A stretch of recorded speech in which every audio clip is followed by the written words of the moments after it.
What is going on, people? Welcome back to the Nick J. Francis channel once again.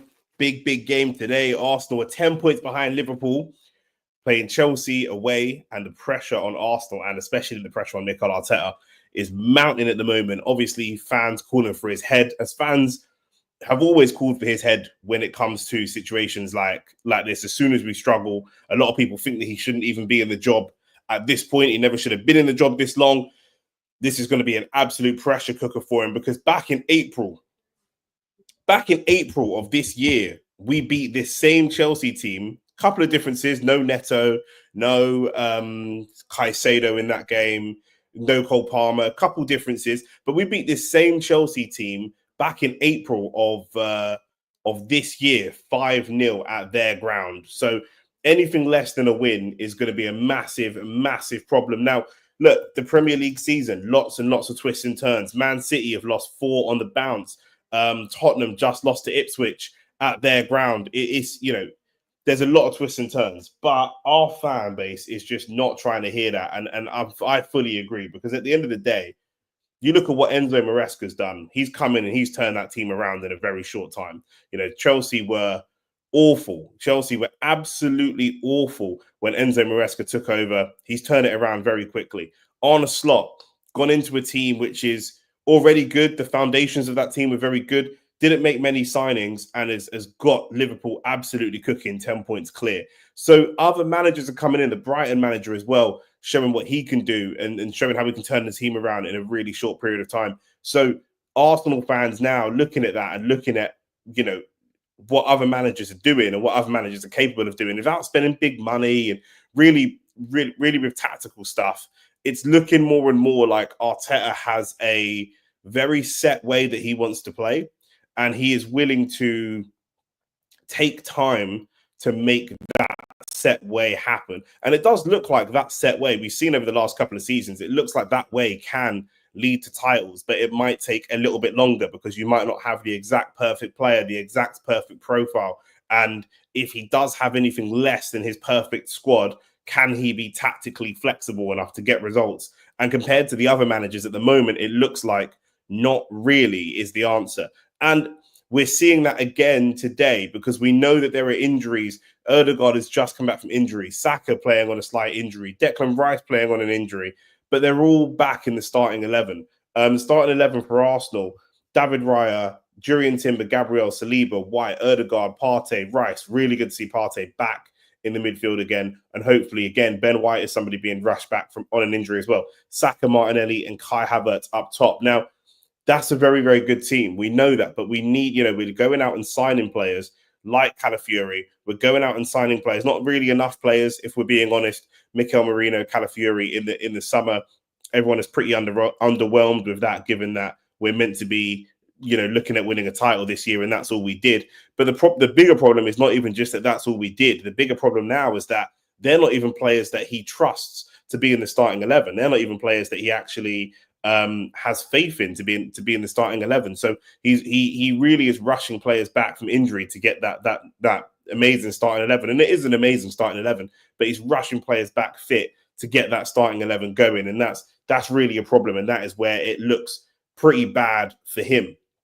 So he's going to need a win today. And against a Chelsea team that's coming into this game very confident and playing some good football. Robert Sanchez in goal, Gusto, Fofana, Colwill, Cucurella. Good back four, not an amazing back four, still a young, developing back four. We'll see what happens there. Romeo Lavia and Caicedo have been brilliant. Caicedo's having one of his best seasons. Probably he's playing his best football since he left Brighton and went to Chelsea for big money.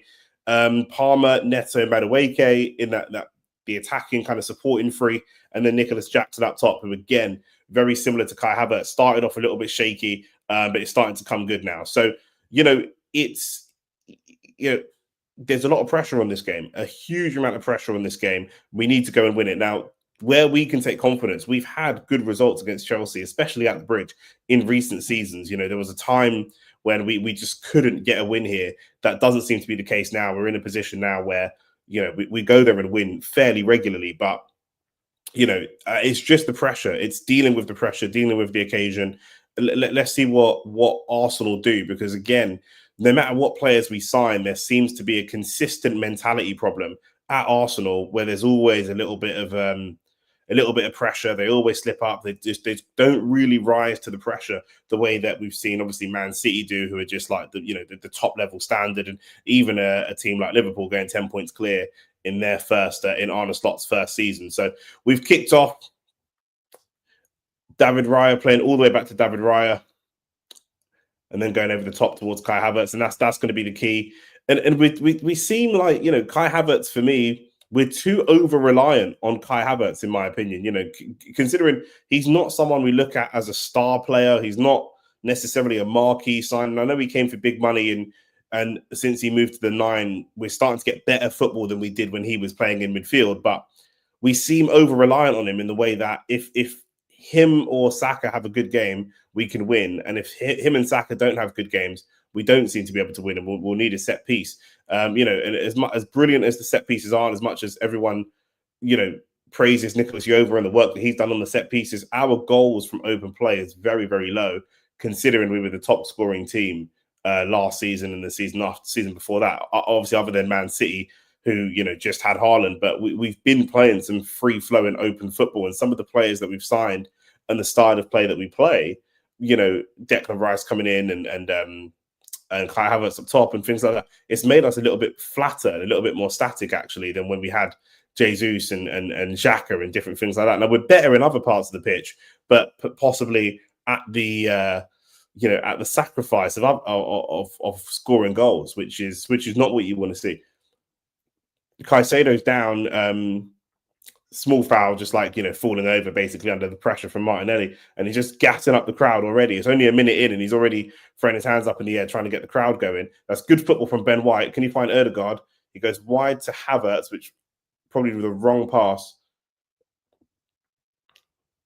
This would be a real confidence booster for Arsenal, and we need it to be a confidence booster as well, because, it'd be a bit of a statement win, to be fair. Chelsea are one of the form teams in the league at the moment. Madueke coming forwards, finds Gusto. What's his delivery saying? A little bit flat, not the best. Big game for Thomas Partey as well. Big game for Thomas Partey. Like we said, Thomas Partey is someone who, he's been playing his best football possibly since he joined Arsenal in a consistent way. And then unfortunately had to get moved to right back to compensate. Oh, what a shot that is from Cole Palmer. That is exactly what we don't have. Cole Palmer, 2 minutes in, just picks the ball up about 35 yards out, looks up and just takes a speculative strike at David Raya and forces David Raya to make the save. And what a brilliant strike that is.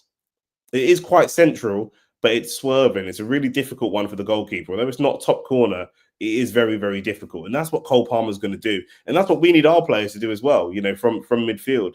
There's a common criticism of Ødegaard. He doesn't look to get enough goals.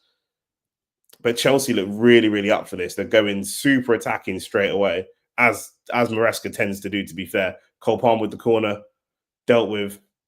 Martinelli, Saka now. Good pass from Saka. Gusto gets there just ahead of Martinelli. And Martinelli just never looks in control. Even when he's just running for that ball, he doesn't even have possession of the ball and he just doesn't look in control. You'd have to say that there are a few players here that we can upgrade on. There was a thought a couple of years ago that, Martinelli was one of the best young wingers. And if you were going to upgrade on him, you'd have to go right to the top of world football. And that's not really the case today. There's probably wingers in mid-table that look tidier than Martinelli at the moment. And that's a problem. As he's got older, he just hasn't really developed. Exactly what he does, were he 19, would look decent. But for a player coming into his early 20s and soon to be mid-20s next couple of seasons, he's just not progressing enough, in my opinion.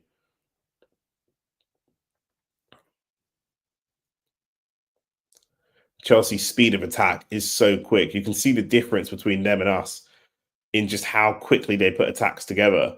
And we seem to just not really know or not really make our decisions quick enough and not really know who's going to be available and who's going to be where. Which seems strange because we seem to run pretty much similar set plays on repeat. So it's weird that people don't know where their teammates are, but there you go. Cole Palmer coming wide all the way to the bylines to try and make some space and receive the ball. Something we don't really see Erdegaard do. Erdegaard's pretty fixed to the middle of the park, to be fair, and more about setting that press.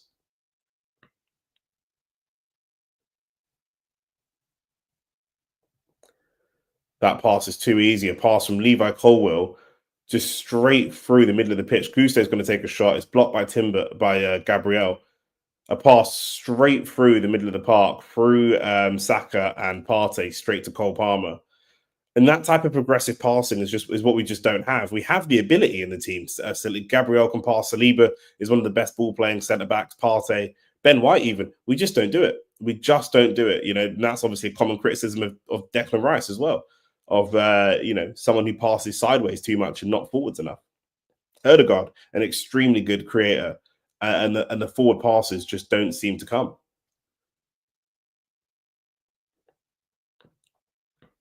And we don't really, we're just very rigid. The first thing I noticed about Chelsea versus us is that, Cole Palmer in that 10 position is very, very free flowing and very, very free form. And we just don't see that from Erdegaard so much. He's always in and around that middle of the pitch.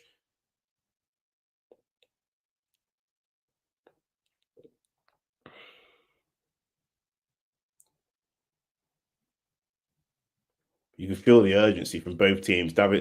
Robert Sanchez goes long. Timber wins the header.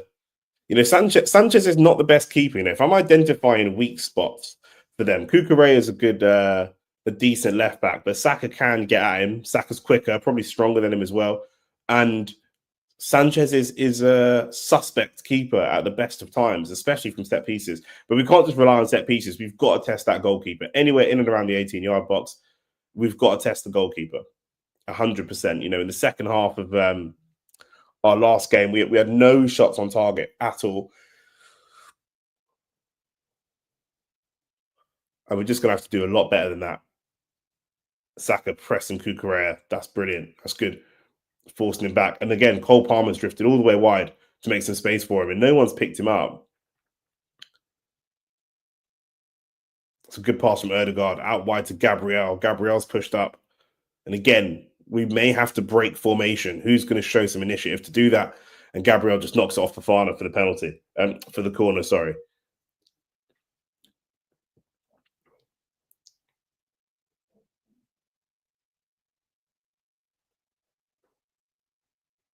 "27 set-piece goals, the most over the last 2 Premier League seasons. So you can't, this is always going to be a route to goal for us. And we're going to need these to work.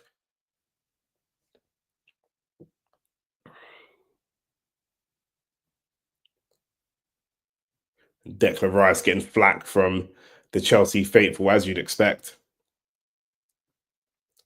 Gabriel was up against Neto. That's a battle that you might look at, given that Gabriel is normally somebody who's a target man for these corners. Kai Havertz has gone down, but the ref wants Arsenal to retake the corner. Caicedo not happy.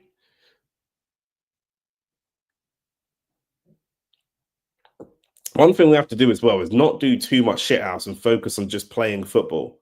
Let's focus on the game and not winding up the opponent or anything like that too much.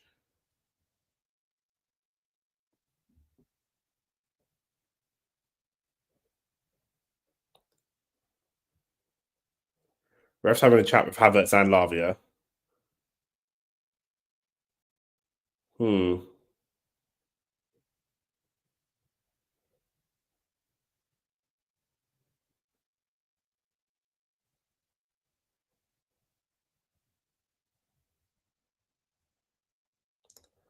And we'll retake this corner now.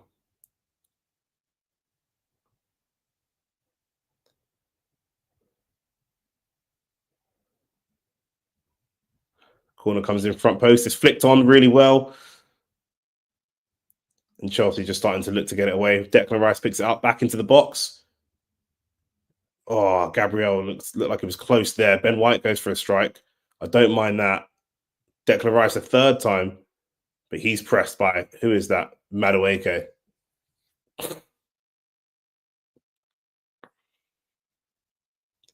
Chelsea look to break, and again, Cole Palmer picking up space on the right wing this time, almost right wing back position, and he's just so good. Like watching him play, because you see the highlights, you see the goals and stuff like that, but it's the positions that he picks up. He's just got this free roam ability to go and pick up the ball wherever he wants on the pitch.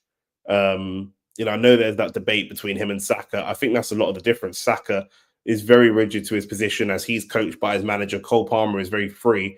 He's peeling off of Thomas Partey again, looking for the ball. Partey is just going to have to do a better job of keeping track of the position of Cole Palmer. Madueke looking for a shot, gets one away, but it's deflected. And I think that's going to go for a Chelsea corner as well. A lot of freedom and free flow in that team, in this Chelsea team.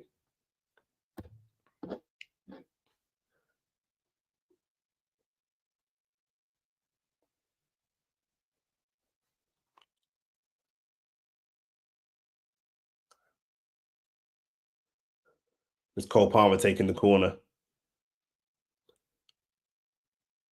Who is their target man? Who are they looking for from these corners? Cole Palmer, corner comes in. David Raya gathers really well. Can we get on a counter attack quickly? They've committed a lot of people forwards, and the Chelsea players just blocked.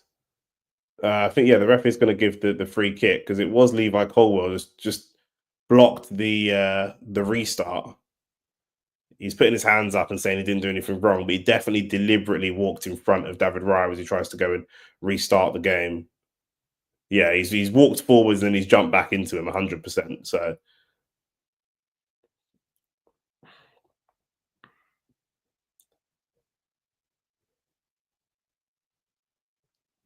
shout outs for a yellow card for that, really.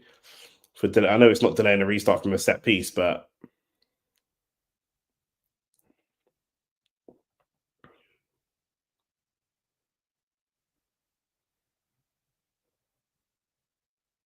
it's good play from Arsenal to get out. And who's that? Timber. Timber running against Fafana. Fafana does well. Timber puts in a shoulder to shoulder challenge, but he was never getting that ball, and Fafana wants a foul for that. And I can understand the argument. I don't know if it is a foul, but I can understand the argument because it was quite a long way away from winning the actual ball.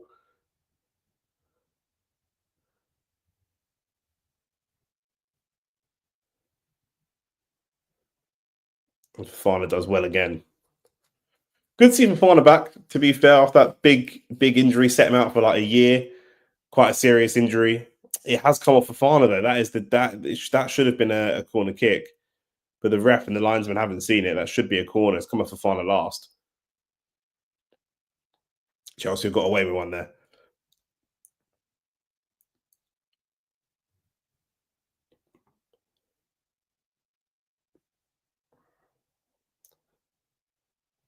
Good tackle from Saka because that attack looked like it was building up to something from Chelsea.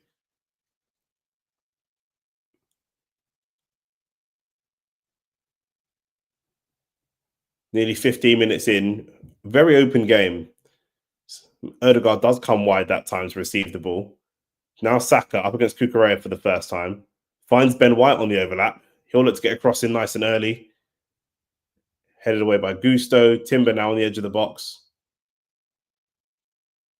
And him and Declan Rice just fluff it. Good defending from Gabriel. Good, strong defending from Gabriel.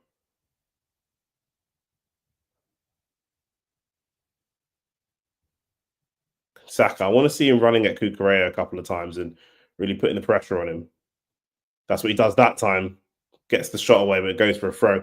And Kukurea can be gotten at. He can be gotten at. He's not the best. He's a decent left back, but he's not the best one-on-one left back, really, if we're being honest. So he is a player that we can get at. He's probably the worst of their back four in terms of one-on-one sort of defending ability.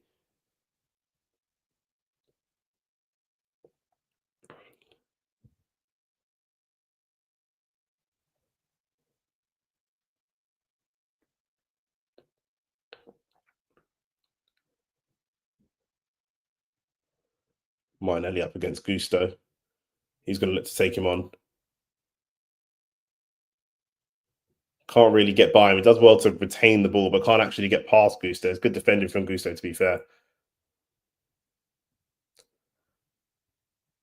It's good play to find Partey in a little bit of space.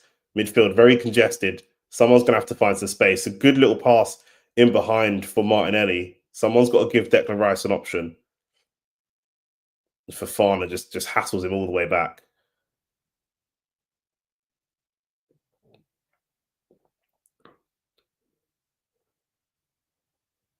Good switch of play from Rice. It's just cut out.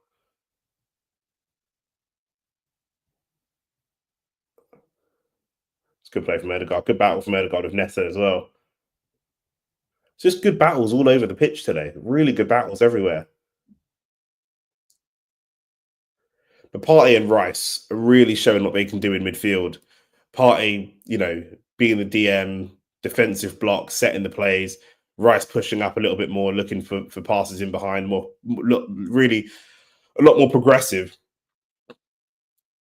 And that comes from the balance that they have between them and the ability they have between the two. It doesn't really work when one of them's out and Rice has to just sit and screen, and it just doesn't really show the best of what he can do. To be fair, I think he needs to be in that left 8 position, in my opinion, and Partey in that DM position. I think the balance they've got is really good. Gusto is doing a job on Martinelli. Martinelli just can't get past him. He just keeps shifting the ball, and Odegaard up against Palmer.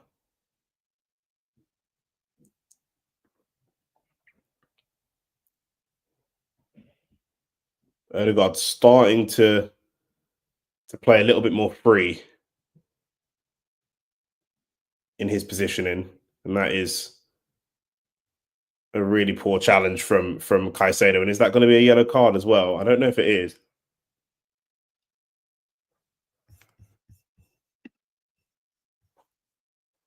Just locked in. What have I missed, bro? It's just good battles all over the pitch. I'm not going to lie. Caicedo against Partey is a good battle. Odegaard against Palmer is a good battle. Gusto against Martinelli. Gusto's probably getting the better of him. Saka against Cucurella. Saka's probably getting the better of Cucurella. Timber versus Fofana. Havertz versus Fofana. It's just an even game. Good quality battles all over the pitch. Do you know what I'm saying? I think Arsenal have a free kick now, and we could be getting close to a yellow card for Caicedo because that's a couple of fouls that he's made. But just some good battles. And I was just saying, like, a lot of the Arsenal fans, their criticism of Arteta is that he seems to be too rigid, and so he can only really play with his starting 11, and he doesn't trust the signings that he's made. And because of that, we're rushing people back from injury. We know Odegaard's got an injury. We know Ben White's got an injury. We know Saka's got a bit of an injury, and he just will not be flexible. Do you know what I'm saying? Because he just refuses. And the players that he signs, they seem to be okay to come off the bench, but not good enough to be starters. And that's not really, that's not really good enough for the kind of money we've been spending on these players. Martinelli does really well to close the ball down. Arsenal will try and box Chelsea in as they've got a throw. And Arteta has never lost at Stamford Bridge. That's a good stat. 5 wins and 2 draws. Yeah, bro, listen, we're looking shaky, but I will say this is our bad patch. Do you know what I'm saying? This is definitely our bad patch. Like, we've got a lot of players injured. And our squad is just too thin. We all said it at the time when the transfer window closed. Like, Mikel Merino and Calafiori were not the vibes. We never had a backup for Odegaard, etc. But because we've had injuries this season, little injuries, don't get me wrong, no excuses. But because we've had those injuries, we haven't really had a chance to have our starting 11 play. I think they've played maybe one game. Palmer's just turned Thomas Partey, and now Neto's in, looks for a ball back post, and Madueke can't turn the header on target. But yeah, you lot are doing your thing. But the thing is, Amarin's going to come in after the international break, so everything could change because he's going to start to do new ideas, and we don't know, is Van Nistelrooy staying at United as well? Because then it's going to be a lot of change for the players to deal with, to go from obviously Ten Hag to Van Nistelrooy. Van Nistelrooy is actually getting some good results, and then Van Nistelrooy to Amarin. Do you know what I mean? So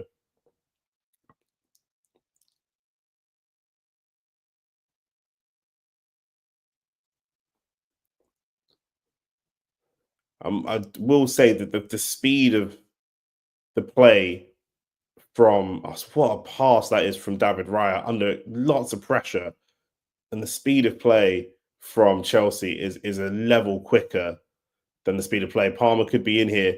Saka got caught in the challenge, but Palmer's cross straight to David Raya. Yeah, Chelsea play their football a lot quicker than we do. A lot quicker. That's poor from Kai Havertz. As soon as he drops into the midfield, there's a problem. That is really poor. It was good play from Erdegaard and Partey, and then just Havertz drops in and just ruins it basically. Good play from Ben White, nice and sensible. Saka just prowling around Levi Colwill. Saka, could he go direct? Oh, ref, that's got to be a yellow card. That's got to be a yellow card. I think Colwill did get a little bit of the ball, but I do think that is a yellow card. He didn't get enough of the ball for me. Saka was clearly in behind. He was about to sprint away from him, and it's a bit of a cynical one to stop the attack. He just drops the shoulder. He's gone. He goes straight through Saka to get the ball. There is some contact on the ball, don't get me wrong, but he's gone straight through Saka. That's definitely yellow. And that's really positive for us because he's one of their main centre backs. Good player, Levi Colwill. Good player, but still got that kind of youthful rashness about him a little bit at times.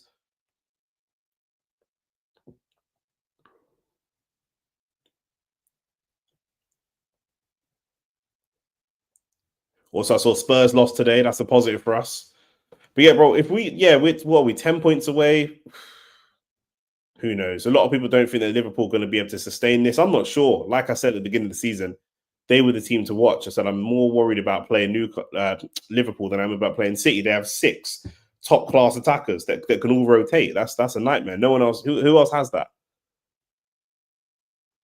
Crossed in, punched away by Sanchez, and we've got to test Sanchez more.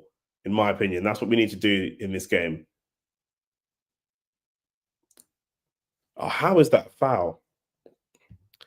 Yeah, but City losing 4 on the bounce.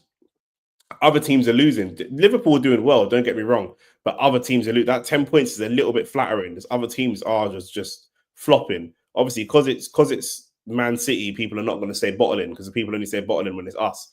But do you know what I mean? Like, they haven't had to deal with any adversity yet. Do you know what I mean? So let's see what they do. But they're cooking. Don't get me wrong. Gravenberch especially, they are cooking. But like I say, that having 6 attackers is a cheat code. Man can take off their whole front three and bring on a whole new front three. That's a mad thing.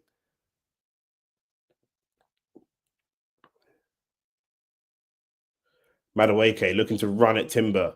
He wants to cut in. We know that. It's a good one too with Gusto, but Arsenal get it clear. This Gusto's playing really well as well. I didn't really rate him, but he is playing well today. Pedro Neto yet to really make too much of an impact up against Ben White. Ben White just defended really well, not committing. Oh, and once Neto got the header, got the cross away, Gusto dived in. He ghosted into the back post and he's down injured. He did get a header away, but it was just over. That was a good ball. Neto just chopped and chopped and chopped and chopped, and Ben White stayed with him all the way. And then he just had to gamble on the cross. Don't think Ben White did much wrong there, to be fair. And it was Martinelli that was defending with Gusto. Now Gusto's down in the heap.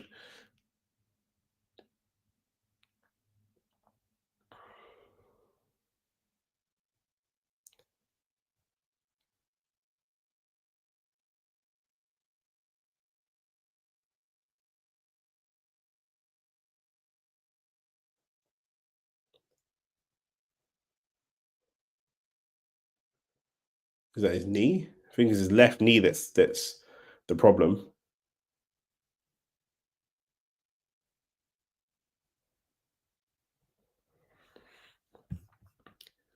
And it would be Reece James to come on and replace him, and he's had his own injury problems at times. Reece James, Vega, and Cuckoo, Felix, Mudrik, Badiashile, Enzo Fernandez, all on the bench for us.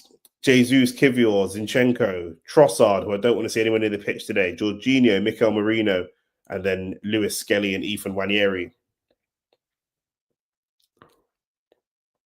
Gusto just getting that knee looked at. It's a good shout for a penalty there. I don't think there was enough for a penalty, but Martinelli was hassling him a lot. I think the fact that he managed to get the header away, if he'd missed the ball or something, I think it might look worse. But I think the fact that he got the header away makes it, look like not a penalty. And I think Neto did well there as well. I think Ben White and Neto did well. But again, good battles, more good battles all over the pitch, which is exactly what we want to see. This is a good test for Arsenal. A good test because it's not an easy game to. It's not an easy game to win this game, but it's not a title clash either. It's not a Liverpool or. Yeah, our bench is awful, bro. We've let Smith Rowe and Reece Nelson go, and we have Trossard as our only backup winger, and Wanyeri as our only backup 10. Like that's why when you see man saying Arteta out and stuff, and I'm not saying Arteta out, but when you see people saying these things, they're making some very good points. And those are points that are difficult to argue with. Do you know what I'm saying? If you're Arteta in and you believe he can turn this around, you're going purely on gut instinct more than you're going on logic or any type of evidence. Because what a man doing? I don't know if that's down to Edu. I don't know if we give him one transfer window without Edu, because Edu is a part of that as well. I saw a stat the other day that Arsenal have spent 300 million on defenders and goalkeepers since he's come in. About 300 million on defense and goalkeepers, and we have spent like 40 million on attackers. I think the only attackers we bought are Gabriel Jesus and Trossard. They're the only two attackers that Arteta has bought since he came to the club. That's wingers or strikers. No, I know Havertz plays in the 9 now. Saka could be in. Can he get a shot away? It's deflected to Martinelli. Can he get a shot away? Saka's gone down injured. I think he's going to be okay though. And that was a really good opportunity for us to get a couple of shots on goal. Now Nicholas Jackson, he's going to look to try and find Cole Palmer somewhere. He can't find Cole Palmer. He finds Madueke. Madueke looking for a shot, and Partey looks to get it away. And Saliba looks to get it away now. In terms of who's injured, bro, no, that's the squad. That's our whole squad, bro. Who's not there? Calafiori's injured. But I think that's it. We have a lot of players playing on injury. So like Ben White is injured, but he's playing through it because otherwise we have to play Partey at right back. Saka's got an injury, but he's playing through it. Odegaard is just coming back from injury. Ideally, the medical team would like him to stay out for a couple of weeks longer, but he's having to play through that injury. So we've got a lot of our starters playing through knocks and injuries and stuff like that, which is, it's football. These things are going to happen. But this is literally our squad. Is Mikel Merino in there? Yeah, Mikel Merino's in there. So that's the whole squad, to be real. We don't have a backup goalkeeper. We've got Neto on loan, who's 32, 33, just while we look for a proper backup goalkeeper. So David Raya will have to play almost every game this season. The squad management is poor. And after last season, you thought, actually, if Arsenal go out and get a world-class striker like an Isak or whatever other name you want to put in that conversation, everyone's opinion is different. But you feel like if they go and get a striker, they stand a really good and a good winger to rotate with Martinelli, and that's poor from our midfielder. That is poor. Wesley Fofana's just dropped the shoulder and taken 3 defenders out of the game completely. Martinelli was pressing him, Rice was pressing him, Odegaard as well, and Wesley Fofana just drops the shoulder and he's gone by all of them and he's straight in on our back 4. And luckily Saliba blocks the cross. But yeah, I think the cross was bad. But the squad management is poor. That's the problem that people have with the manager and with the club as a whole. And it comes down to, who do you put that responsibility on? Is that Edu? Is that Arteta? I can't imagine Arteta would have been happy with going into the season with just those players. Tomiyasu's injured as well. That's the other injury. We've got Tomiyasu is still injured.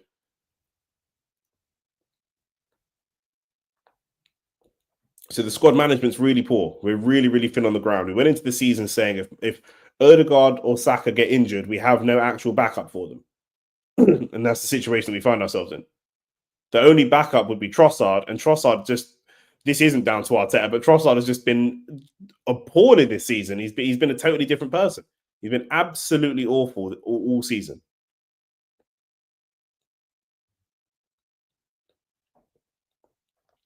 Odegaard coming wide to make space. And the differences of Odegaard versus Cole Palmer is that Cole Palmer just sits, his style of play is just between a winger and a 10.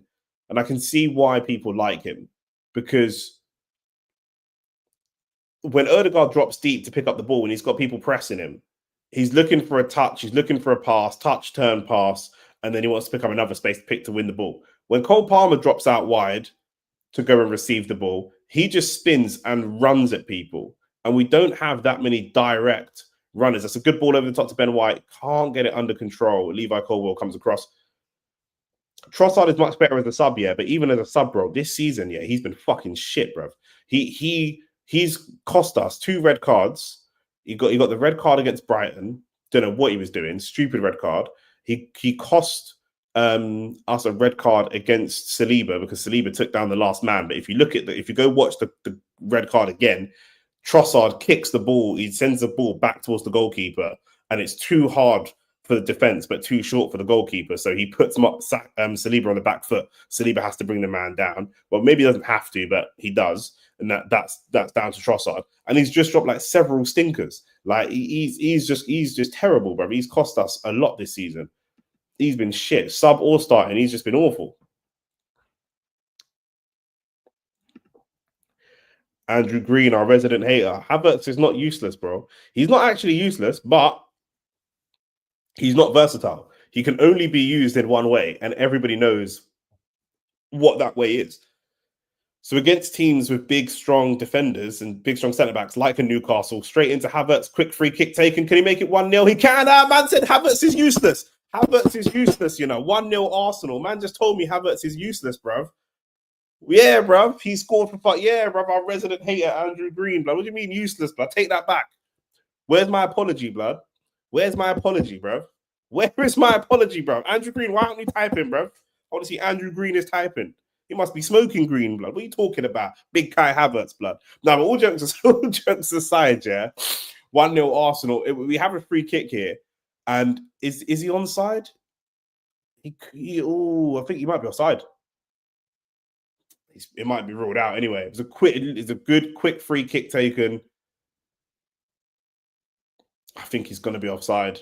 He's leaning offside. It's probably going to be ruled out. It's probably going to be ruled out. But no, on a serious level, like I say, yeah, he's useful, but he's only useful in one way, and he's not versatile. And we don't really have, we've got to go over to him long. He's got to try and hold the ball up, pop it off to other players around him. Look, he's not he's not what you need to be winning titles if we're being honest. Then we've got Jesus off the bench, who's also not the best. If they're going by feet, he could be onside, but if they're going by shoulders and the lean, he's definitely leaning in an offside position. So yeah, they're ruling it out for offside. 0-0. I ain't got to change my overlays and that. But that's what he can do. He's a confidence player, so even that little offside goal, that will give him some confidence.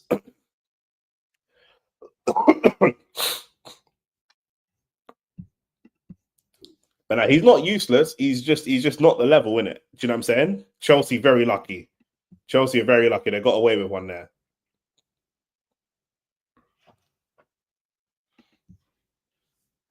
I think the Chelsea players are getting angry about Arsenal being able to take that free kick quickly.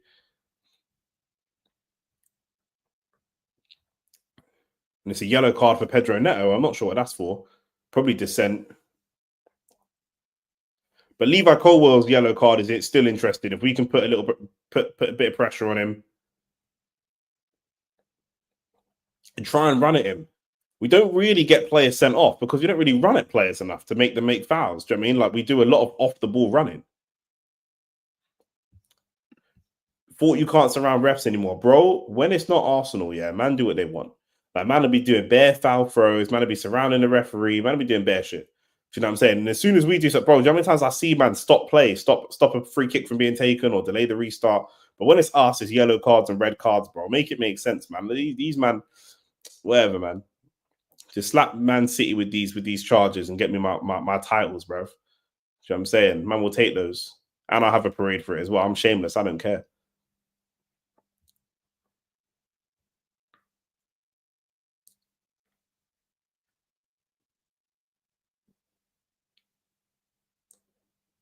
We've got to be more proactive in our open play. Very good from set pieces, very smart from quick free kicks taken. We scored against Man City with a quick free kick taken. You know, we're good at all those types of things. But the open play, it needs to be quicker. You know what I'm saying?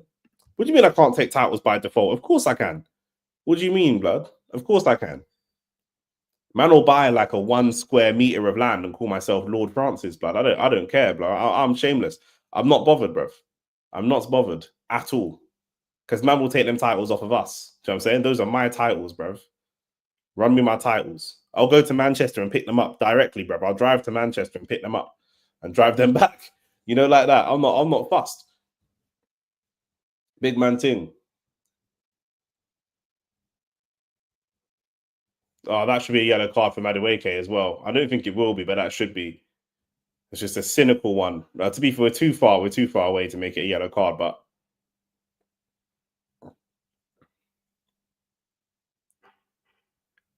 it's not complicated what they do. Do you know what I'm saying? Gabriel picked up the ball with his hand against Bayern, and the ref let it go. Mings did it against United. Arsenal love to act like they don't get away with fuckeries as well. When, blood? The whistle was gone, blood. No, but you're talking about the goal kick. Man, I'm talking about goal kicks. You're talking about the goal kick, innit? Be sensible, man. At some point, Andrew, you've got to start being sensible in life, bro. Cole Palmer again drifting wide. He just plays with a freedom. Look, he's happy to vacate the midfield and just drop wide to create a little angle. That time it's been kind of sussed out a little bit, but early in the game it was working, and that's a poor pass from Gusto.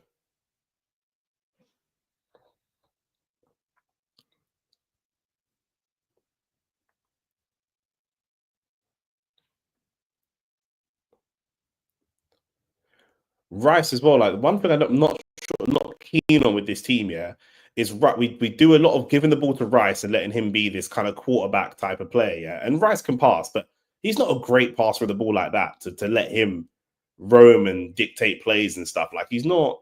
Yeah, there's for that. There's that particular role. There's better players out there for that. Do you know what I'm saying? Like if Rice is going to be £100 million player, he's just got to sit and screen, win the ball back, and give it back to the more talented players. Do you know what I'm saying? Like I'm not sure. They need to put Palmer out wide. Oh, ball over the top. Raya clears. They need to put Palmer out wide and bring on another midfielder to outnumber Arsenal in the midfield. I mean, to be fair, in the beginning of the game, Palmer was doing really well because he was sitting in the 10 position and then randomly he was picking up um he was picking up positions out wide and it was catching Arsenal out. Now Arsenal have kind of figured that out a little bit. He's not got the same freedom to go and do that. Gusto's got an inverted. Palmer again is looking for a bit of space. So with Gusto inverting, potentially, if they could bring the ball a little bit forwards, they would have some options to. Oh, whoa! What's Neto doing, bro? Neto's banging out, bro, on a yellow card as well.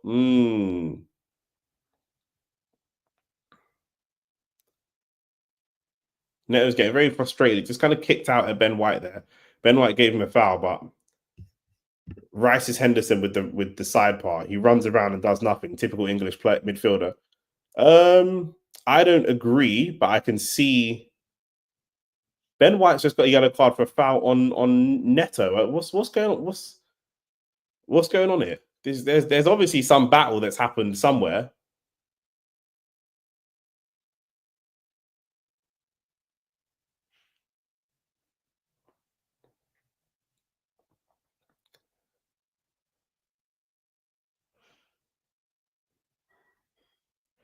That is a dive from Neto, by the way.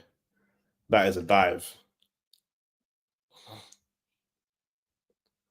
I think Declan Rice has the potential to be more than what you're saying that he is.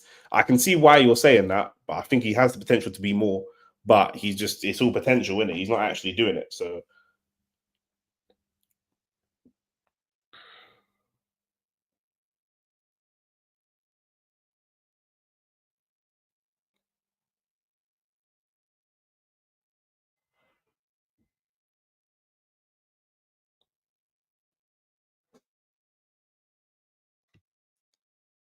Andrew Green shook, bro. You don't want to say who he supports, bro. He's moving nervous. He must be a United fan to be nervous like that.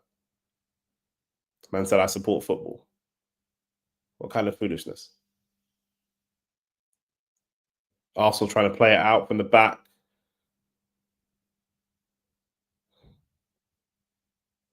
Rice has bottled that challenge. Absolutely just bottled the challenge. Partey played it a little bit in front of him, and they could be in here. The Cole Palmer blocked by Ben White really well. Saka against Kukurea. And Rice, the ball was played a little bit in front of him. Caicedo was coming in, but Rice was probably favourite to get that ball. And he just pulls out of the challenge and lets Caicedo take it. And that to me is unacceptable. Like, Rice is meant to be one of our big, strong kind of DM players. Like, he's meant to be a physical player. You should be flying through that challenge, in my opinion.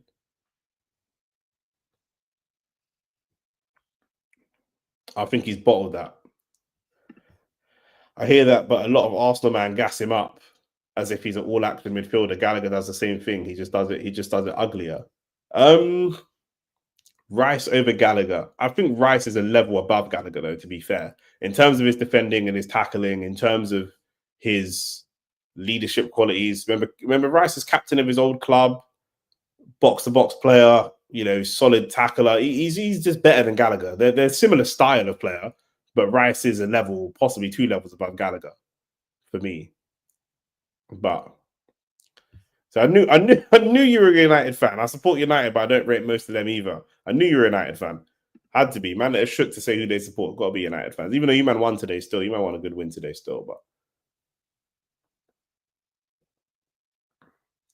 for over 40 minutes gone, and the game has gone a little bit flat. Cole Palmer, they were showing a touch map of him. He hasn't really been involved last 15 minutes. Thomas Partey just sent the ball over the top for a Ben White who was very, very, very offside.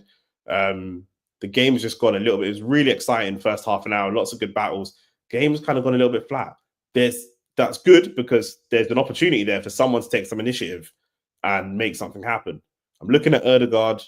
I'm not seeing him pick up. He's in a position there where he can't really receive the ball. He's surrounded by Neto and Caicedo, and there's no pass to him. What I want to see is him dropping into a position to make that space, go and demand the ball. You know, he's very much waiting for the ball to come to him and not really being proactive to go and demand it. And that's what's annoying me. Saka, somewhat similar. Martinelli's got the ball in the midfield. Partey, they're waiting for the midfielders to make the perfect pass instead of going and receiving the ball and being proactive.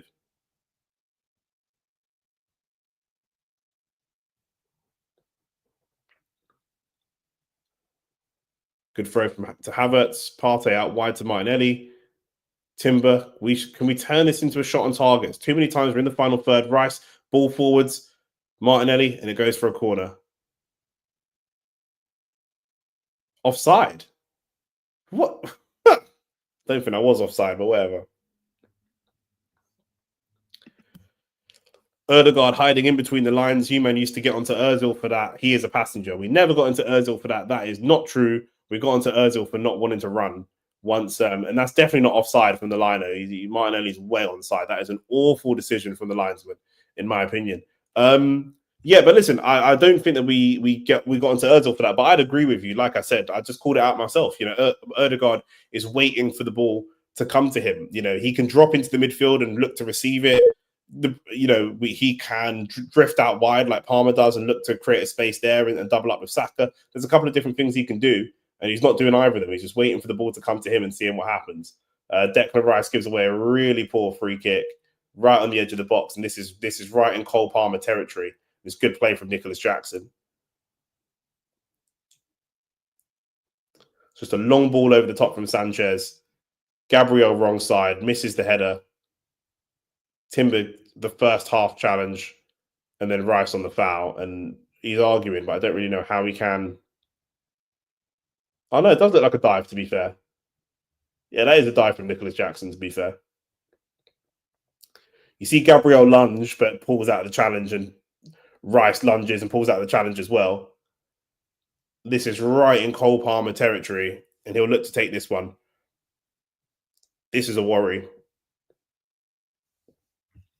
Yeah, I agree. I agree. He's not showing for the ball. He's not showing any initiative. I'm not even seeing him talk. I'm not seeing him dictate. You know, sometimes he doesn't show for the ball, but he kind of points the way he wants it in different. I'm not seeing any of that from him. They try to take the free kick nice and quick. Palmer, it hits the wall. Second time, still nothing. And now Havertz trying to get away with the ball. And Cole Palmer delaying the restart. Madueke now delaying the restart. Two of them have delayed the restart.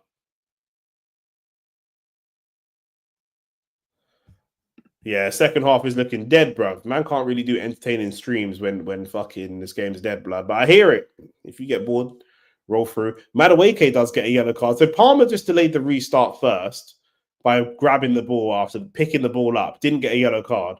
Then Madueke started doing some flicks and tricks with the ball, and then he got a yellow card. Interesting.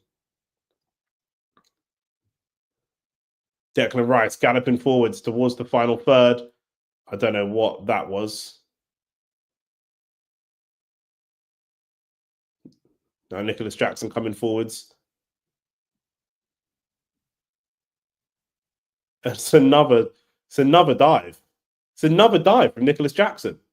Erdegaard is absolutely furious. It's another dive.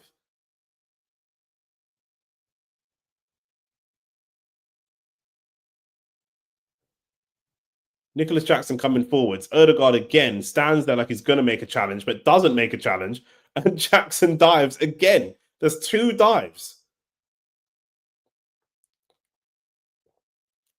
Unbelievable.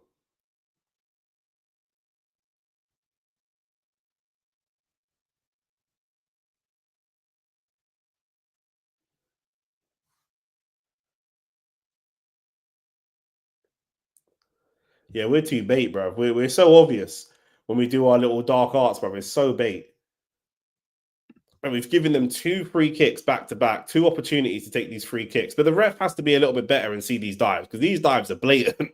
Blatant. It's because he's running fast and man are going near him and he's just throwing himself on the floor. And again, Cole Palmer will probably look to line this one up.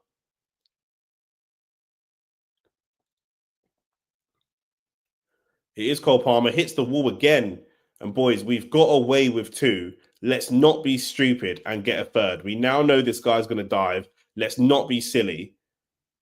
Let's be sensible. Poor touch from Neto. Saka's travelling. Good pass from Partey.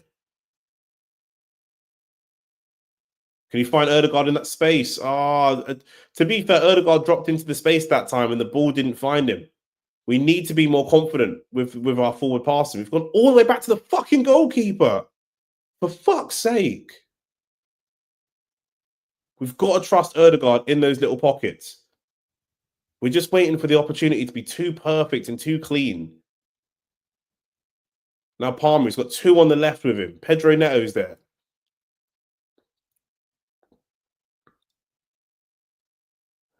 Good defending from Partey, to be fair.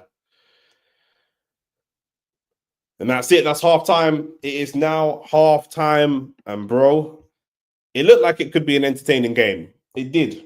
Man's got to send some angry tweets, blood, because what am I seeing? What am I actually seeing right now?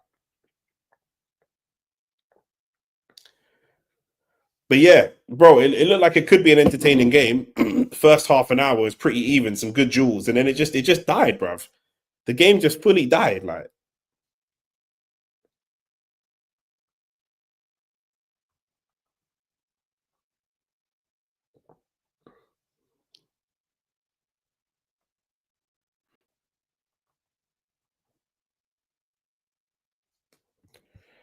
Rice needs to show for the ball as well. It's obvious that they just want to force it to Erdegaard. I think Rice is showing for the ball. Rice is dropping deep into the midfield, into the back four, and picking up the ball. It's like the ball playing centre back almost. But for me, there's moments where Erdegaard can be played in, Saka can be played in. One thing about Saka as well, we're playing him the ball in positions where he has to run at Kukurea and beat him and take him on, instead of playing the ball in behind, where all Saka has to think about is running and getting the goal. Do you know what I'm saying? Like we're not playing him friendly passes. Every pass we give our attackers gives the team a hell of a lot to do. Whereas, like I say, other teams, you play that ball in behind, and all Saka's got to do is run and shoot or run and cross and just think about that. Instead, we're playing Saka the ball to his feet and he has to isolate himself. You look at Neto, they never play the ball to his feet. All the passes are in behind, in behind, in behind, and Neto can just run to the byline and create something. If Saka's got to run for a ball that's 5 or 10 yards ahead of him, he's easily going to dust Cucurella in a race. Easily. Do you know what I mean? We need the passes to be a lot friendlier than what they've been. And he's just not doing it. He's just not doing it. Let me look at the stats for this half. Let's have a look at the stats and see what they're saying. Look, they've had 9 shots and we've had 5, and that's exactly what I'm saying. They are so much more speculative with their shots, and we're looking for too precise. We've had more possession, more passes, more pass accuracy. They've got 3 yellow cards. We've only got 1. We've been offside 3 times. So like we're attacking, but we're just looking for it to be too. It's like the old school Arsenal where it's like they want to walk it in the net. In the prime, not the prime, but in the best days when we came second, we had the best football that we were playing under Arteta. It was a lot more like you would play Odegaard that ball quickly into his feet. He'd receive it on the half turn. He was the only player who could receive it on the half turn. Now it looks like he doesn't even feel confident receiving the ball in the half turn. He needs to. He's taken on Cucurella twice this half because he can cook him, but we could also make it a bit friendlier and a bit easier for him. Because he's taken on Cucurella a couple of times, Cucurella is getting really tight to Saka. If we get a ball in behind and Saka spins, he's gone. He's straight in behind. He's probably quicker than Levi Colwill as well. He can be straight to goal. Do you know what I'm saying? We're making it longer than it needs to be. The path to goal is more complicated than it needs to be. And once we get into that final third, we need to be a lot more speculative. Like I say, do you know what I mean? There's a lot more that we can do to actually go and affect the game. Let me see what people are saying on Twitter. Lots and lots of talk about Cole Palmer. Yeah, that early strike he had in, I think, the 3rd minute. He had a strike in the 3rd minute that was really, really good. But other than that, he's not been able to really affect the game as much as he probably would have liked to. Lots of people saying Cole Palmer needs to be better in the second half, and I think he probably does. I think Martinelli needs to be better in the second half as well. Martinelli hasn't been able to take on Gusto at all. He's doing the same feint over and over again. Can't beat Gusto for pace. Can't beat him for footwork. What he did with Rice is right. He popped it to Rice and then got him behind and did a little 1-2. They looked at that as offside. I don't think it was offside, but there you go. And I think Martinelli's a player that I think that there's enough of a ceiling above him that we can get a player who's better and have Martinelli on the bench. He's becoming that level for me. We're seeing other players come into the league or other players from the youth academies or whatever and starting to overtake Martinelli's position. We're not seeing that with Saka because his level seems to rise, but we're starting to see that with Martinelli already.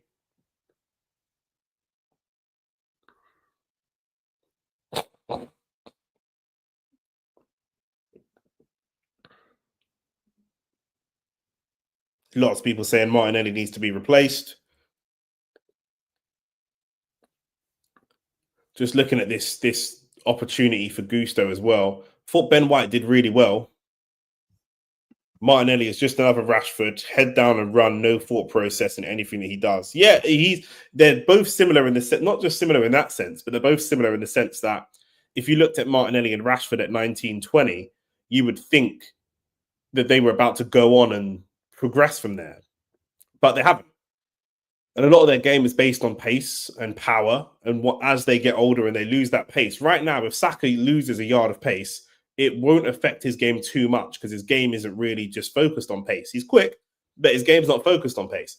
If Martinelli lost a yard of pace, he would be dusted as a player. Like, he'd be awful because he's awful now, but he'd be really awful because, that's so heavily what he relies on, where other players don't have that problem. And they both have really, really struggled to progress. Now, I think it's more unacceptable for Martinelli because for Rashford, he's come up in a club under turbulence where he's played with he's played with a bunch of different managers. Rashford's been managed by a bunch of different men, whereas Martinelli's been managed by Arteta for 4.5 years, and it hasn't really been able to actually develop him necessarily. You know, this was the chance here, 27 minutes in. The keeper takes a goal kick and it just hits Saka. No, it's Colwell playing out. It just hits Saka, and then we're in. Saka has a shot. It goes to Martinelli, and then the finish just isn't really good enough. It's got no particular direction on it. There's no power on it. It's just generally hit on target. It's more like a pass back to the keeper. And if he puts more power on that, potentially, you know, that we could be 1-0 up. But he's just not lethal enough. He's just not lethal enough. I will say maybe Saka needs to roll the ball out to Martinelli first time instead of taking the shot. But that's the only thing that's the only kind of excuse I can give him. The only difference is that Marcus can strike the ball cleanly. Martinelli has nothing that stands out. That's true as well. Rashford does have that ability to hit that strike and cause people problems, especially when he just cuts in. I think Martinelli, Rashford's more agile as well. When Rashford's running at the ball, he can quickly just turn on a quick one. Martinelli doesn't have that ability. He's very, very slow on his turns. But there you go. That Havertz goal disallowed as well. Very frustrating because he's got all the time in the world to look along the line. Like he could easily look along the line and make sure that he's onside. There's no need for him to be offside there when the game is literally stopped. Like it's ridiculous, but it is what it is.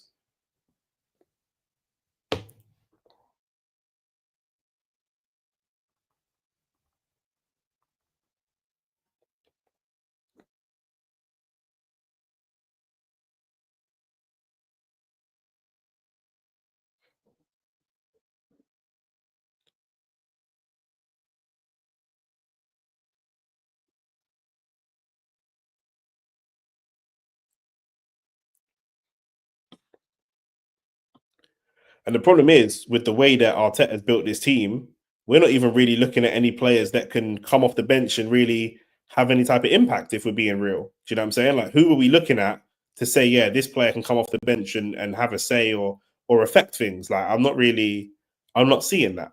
Do you know what I'm saying? At least Arsenal used to play decent football and not win. Now you play shit football and you're still not winning anything, bro. 100%. We've gone backwards. That's the issue. That's the problem that most people have with Mikel Arteta is that we're literally going backwards.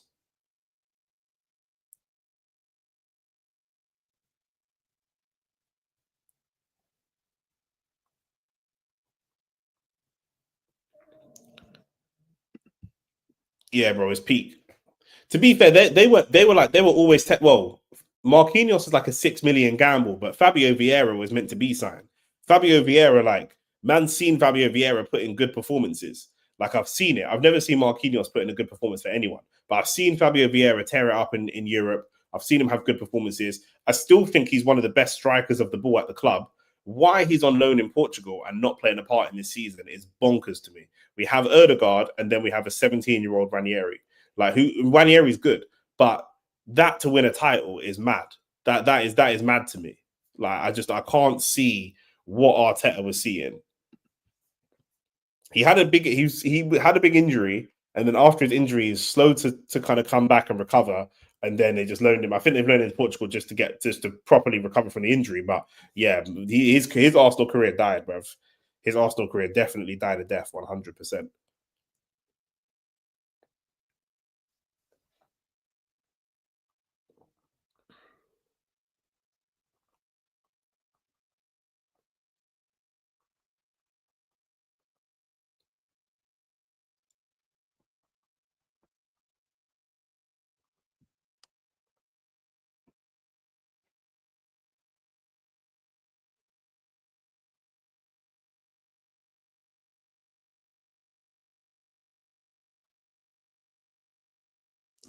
Yeah, his career died, but I would like to see him back.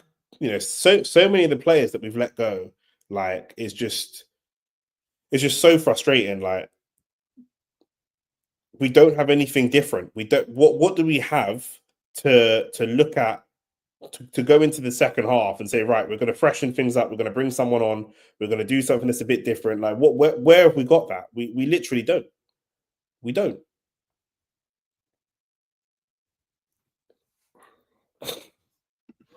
Ranieri is decent, but I need to see him do something before I gas it. People always want to push up academy graduates for the sake of it, bro.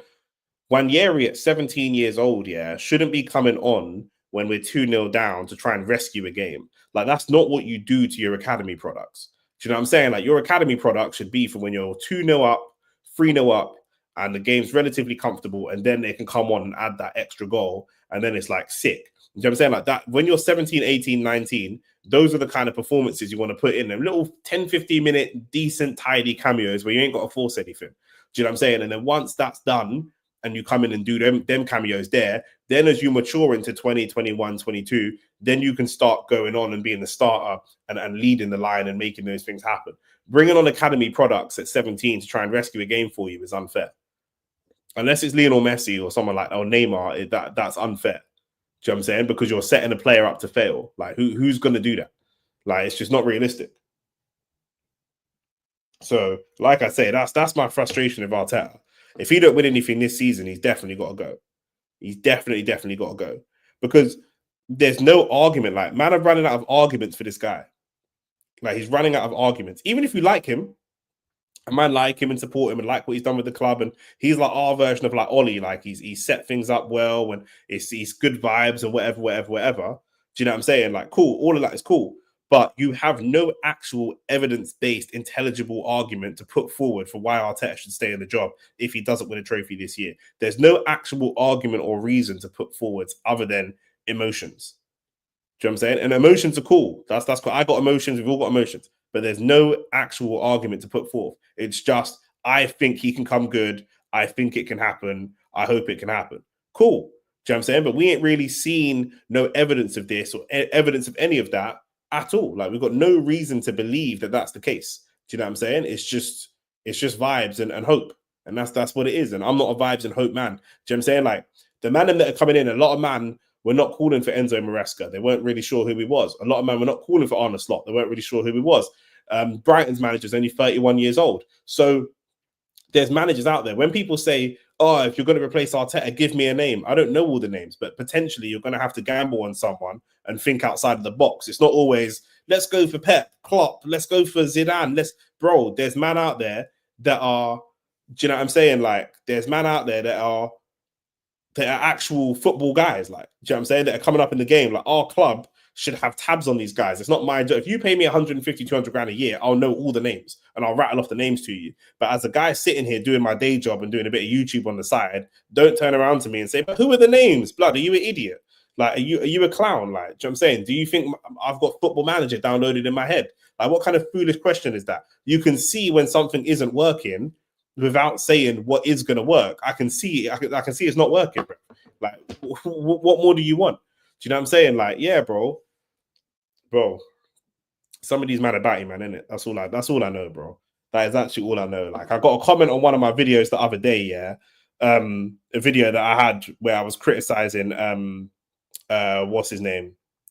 Criticizing Ronaldo. It wasn't even me, it was Shane. And the comment said, you lot are insecure because this is a genuine comment I'm reading from Instagram. Yeah, genuine comment. The guy left, yeah. He said, you lot are insecure because Ronaldo is one of the best humans on the planet. Ronaldo outside of football ticks every box of every woman's dream. Men are territorial, and they realize Ronaldo could take your girl if he wanted. Okay, it's not even football; it's a deep psychological issue. Ronaldo is the most famous human being on the planet. I was like, bro, stop, man. These new football fans are batty, man, isn't it? Like, it's insane. Like, I can't believe when I open my apps and see what I'm seeing. Like, it just hurts my head to even try and comprehend. Like, do you know what I'm saying?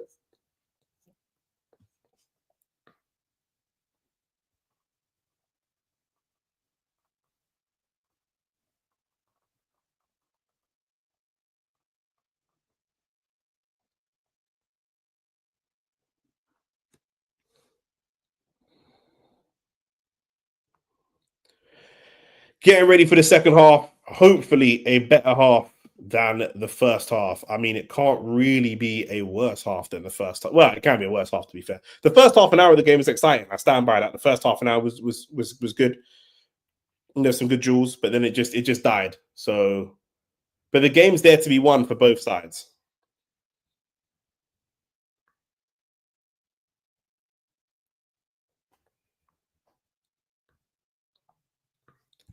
The game is definitely there to be won.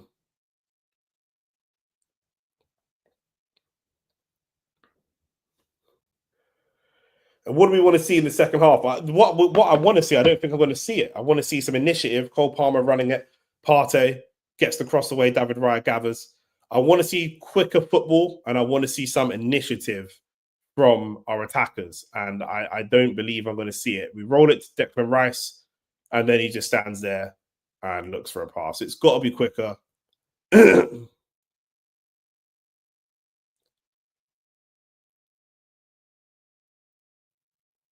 That's better from Saka. A little bit of initiative, just twisting and turning around Kukurea and making Kukurea think you're a hater, bro. You want to see Chelsea win. You're not serious, man. You want to see Liverpool match Man United's title record, yeah? Safe, safe, safe. Look at these United fans, man. I don't like the gap between our back four and our attack. There's no midfield. We've got a back four, and then we've got our attack, and the gap and the space is massive. At some point, Martinelli and Saka need to start dropping in and trying to create some space. We go long to Kai Havertz. Can he hold it up? He does reasonably well to hold it up, and then Timber, a shit first touch, bro.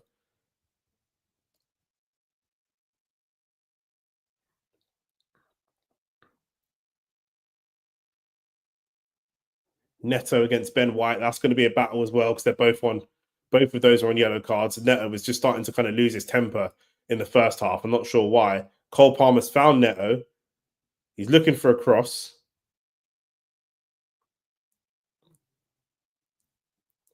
Man said he gets joy out of Arsenal not winning it. Aren't Liverpool meant to be you lot's main rivals?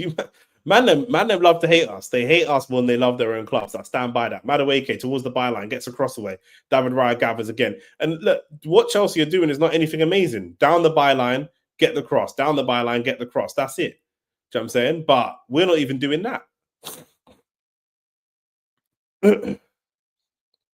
We are far too conservative and far too easy to play against. Chelsea just got the ball, looked up, and there was Erdegaard and Saka, and then all the rest of our players were back. So they can come and put pressure on us really easily.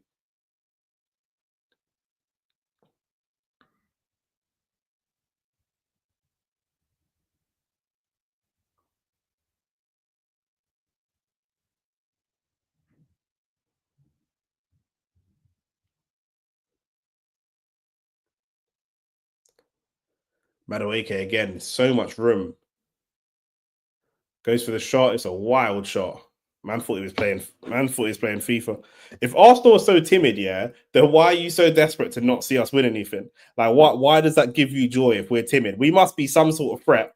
Do you know what I'm saying? If you feel like, nah, I don't want to see this Arsenal man win something. There must be something there, but it's cool, isn't it? You man are haters, isn't it? It's calm. Arsenal playing that trademark unnecessary risky football.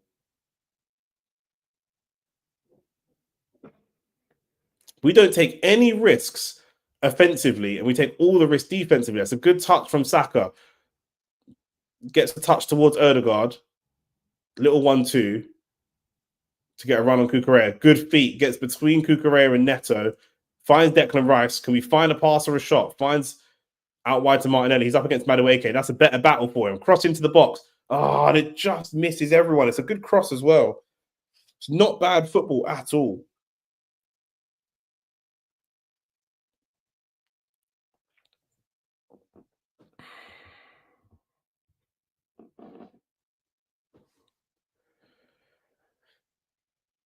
That's what we need to do. It needs to be better.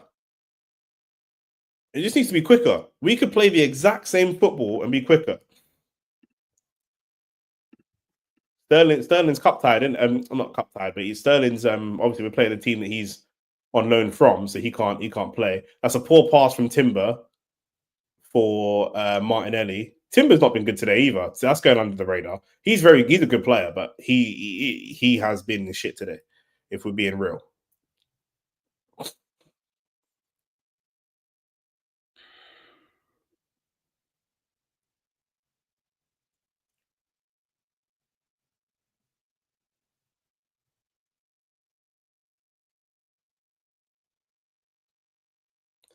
Saliba walking it out.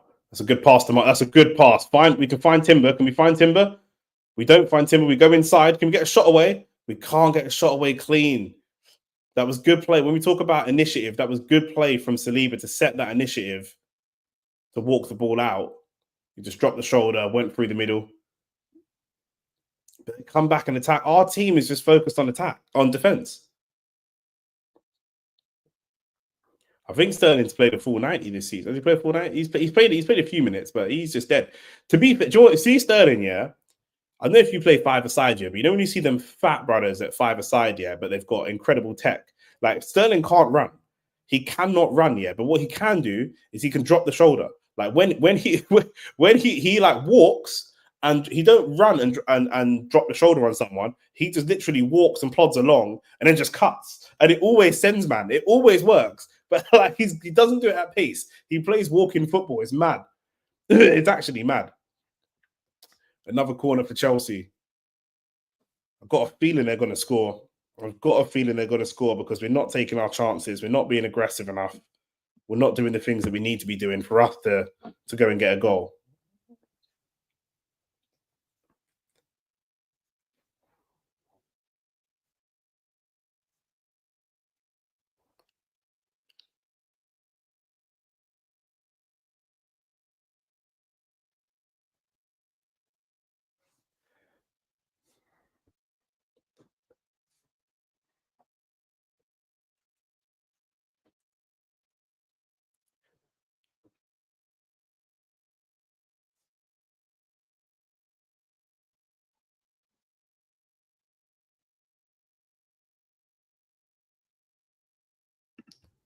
Yeah, bro, 100%. 100%. Man, he's phoned it in, bruv. He's not bothered, bruv.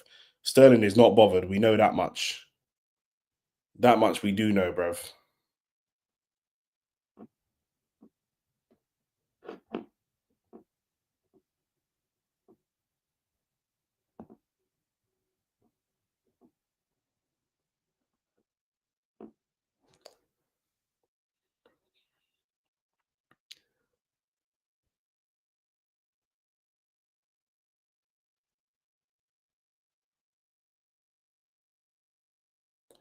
I wouldn't mind seeing Jesus on for a game like this, because I know that I know Havertz is better as at Rice. What was that pass?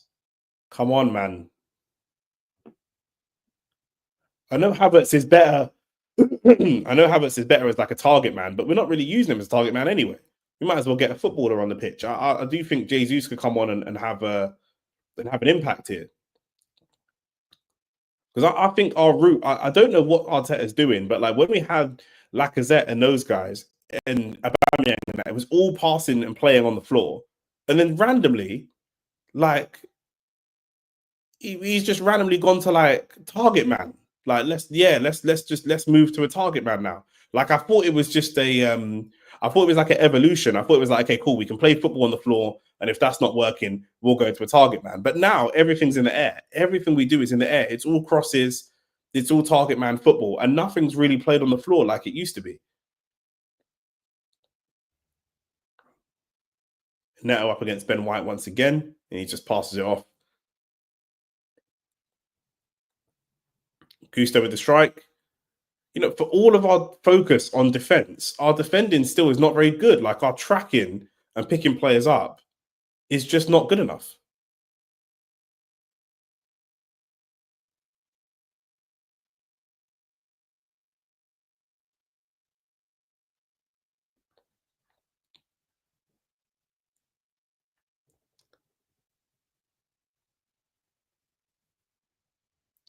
Rice, Gusto was on his shoulder.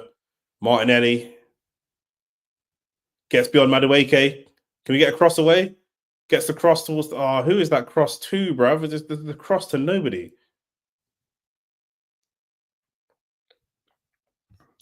Yeah, 100%. 100. That's what I'm saying. We've gone backward. We've gone so far backwards.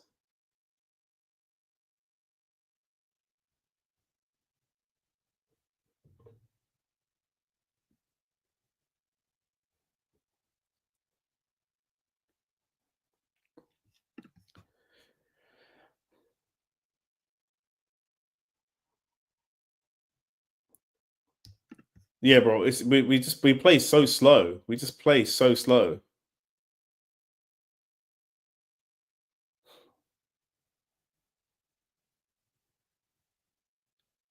Havertz has got a head injury and he's bleeding from his head, and the ref's giving him a yellow card.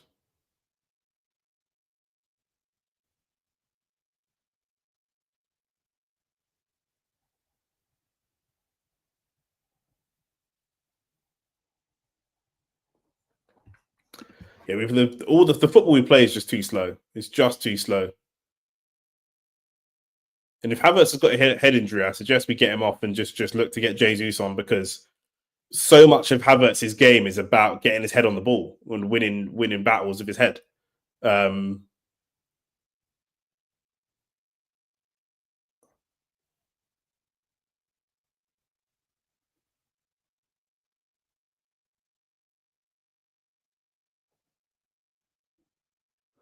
what am I seeing, bro?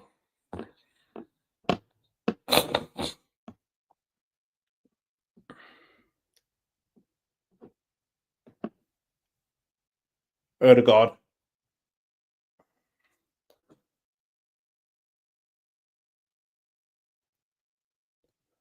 playing timber. Oh, Martinelli just not playing the pass, man. It's just fucking shimmying, bro. Like he's in a dance. Fucking shimmy, bro.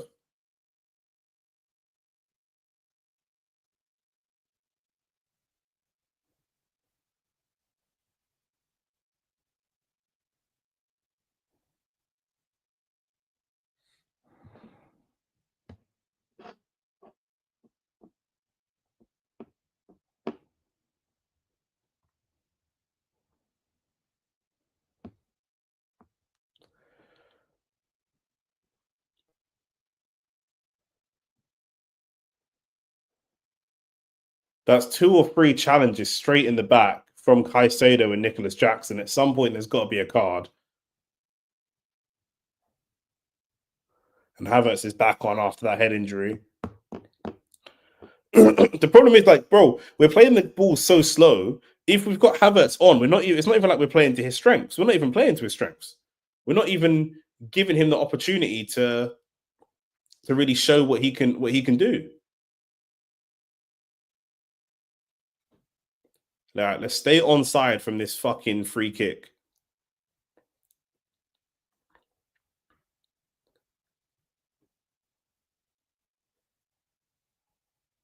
Let's stay onside.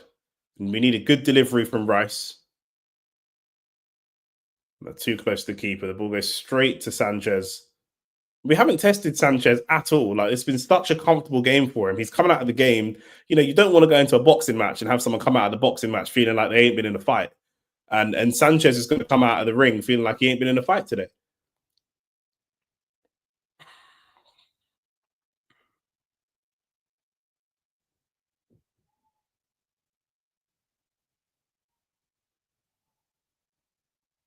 Erdegaard, good battle.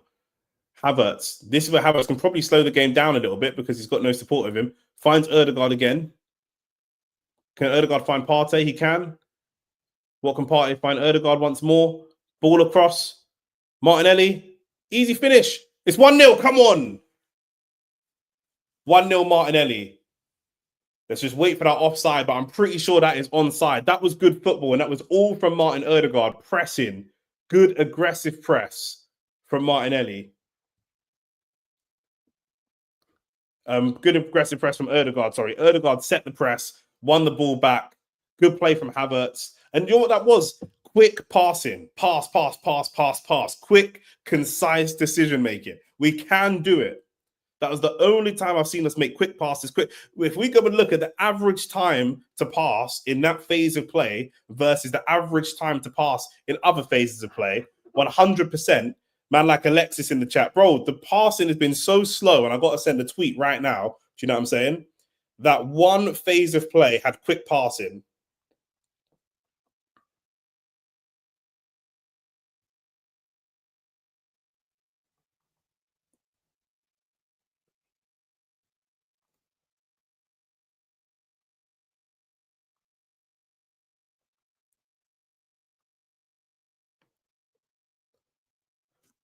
So that one phase of play had quick, decisive passing.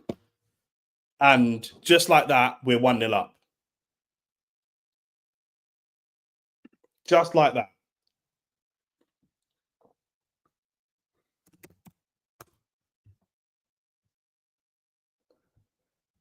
But we need a second. We just play the game too slow.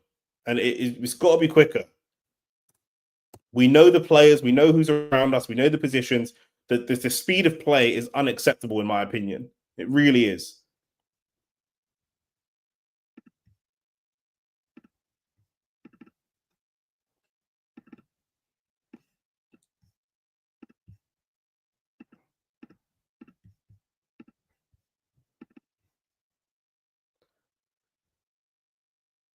It's good defending.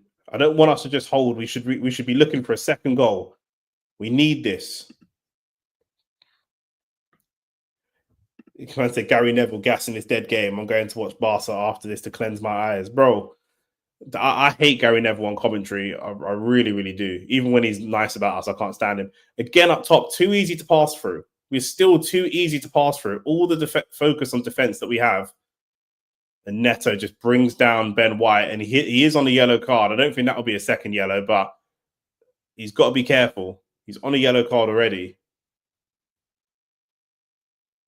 It's minimal contact, but that's the game. Unfortunately, that is the game of just going down when there's minimal contact. Now, Arsenal, let's not play any risky football. Let's not do anything silly. David Raya taking his time on this ball. Just get it up the pitch. I'm starting to sound like an old man. You know, when I was younger and I was playing football, and there'd be these old men saying, just get it in the box, or just do this, just do that. And now I'm the old man saying, please just get the ball up. We don't need all the fancy new tactics. Just get the ball up the pitch. Saka does really well to win a corner from Levi Colwill. Saka does really well. Lads, we have a game. We have a game. The comeback is on. Let me not gas, but there's still a long way to go in this game. Long, long way to go.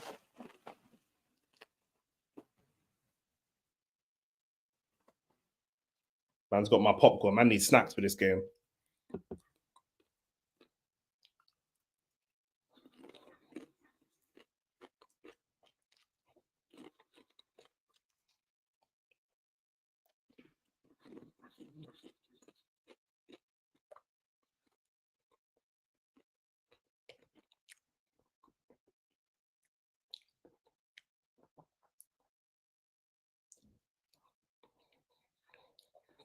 Neto's down.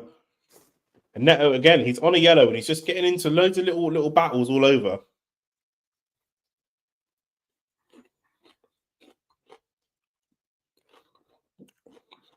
Saka with the corner. Back post. Oh, nearly straight in. Gabriel was held off there by Jackson or Caicedo.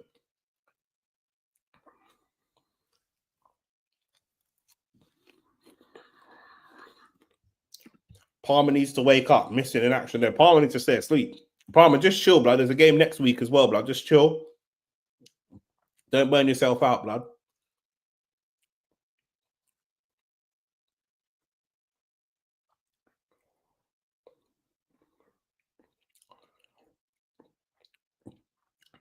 And Gusto just rolls around Partey too easily. The Partey's defensive strength is just leaving him. He used to be so strong on the ball, Partey.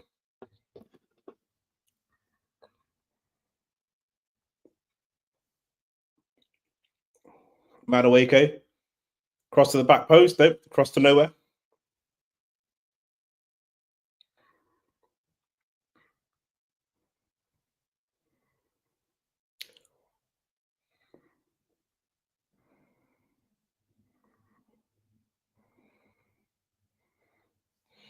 Erdegaard wins the ball back again. Can he find a pass? He can't. He tries to go direct. I don't mind that, but he left it a little bit late. He left that a little bit late there. I just sent a tweet saying this Arteta criminal will probably bring on Trossard and Kivior next, blood. Good feet from Timber. Direct. Going through. Goes for the strike. Oh, that's good play. That's a good run. It's a confidence thing. It must be a confidence thing. This is the only reason that I wouldn't This is the only thing that saves Arteta for me, because it looks like it's the players' confidence. Because look, we've gone 1-0 up, and suddenly Timber's darted, spotted a little bit of space, and he's gone straight through the middle, and he's got a shot away. It never would have happened before. So not all of it is down to Arteta. There's got to be an element of this which is down to the confidence of the individual players. And that confidence does come from Arteta as well.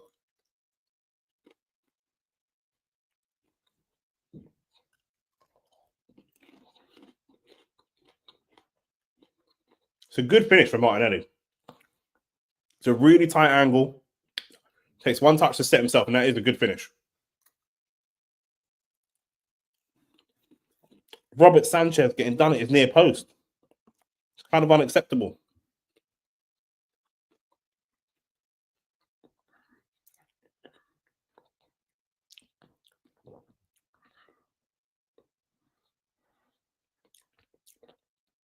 And Martinelli has a history of doing this, right? Against Chelsea. Martinelli loves a goal against Chelsea. So Enzo Fernandez coming on, Mudryk coming on as well. It looks like.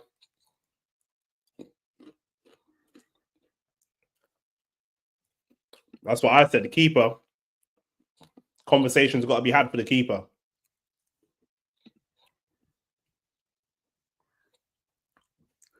Lavia coming off. And Enzo Fernandez coming on. This racist scrub, blood.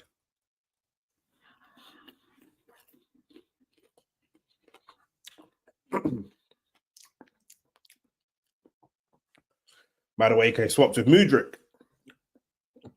Mudryk, of course, I think it was last season. Mudryk scored that goal against us, that cross that just floated in. That was one of the howlers. That was when that David Raya and Aaron Ramsdale debate was still going on, and people were like, "Oh, this Raya guy, get Ramsdale back in." Look at the press now. Look how aggressive the press is from Arsenal. Much better. We've been played through too easily this game. Played through way too easily.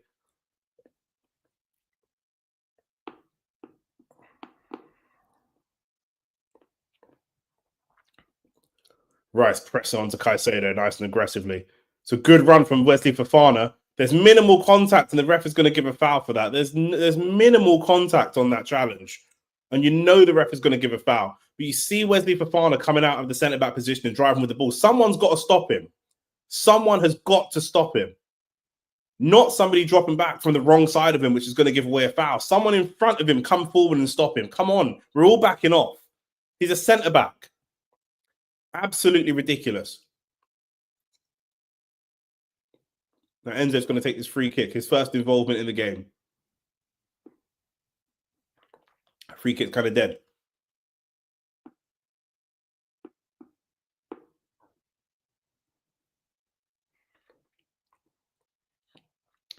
Neto looking for a shot, and it'll go for a corner.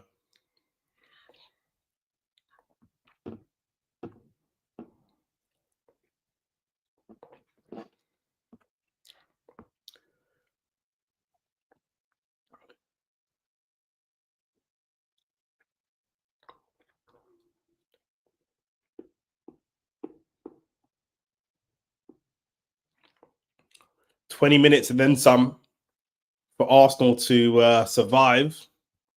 That's poor defending. Neto's just gone straight through. No one's got anywhere near him. It's 1-1. That is fucking shit. That is Martinelli standing right next to Pedro Neto, just standing there. Just standing there. I can't believe what I'm seeing. He just stood there.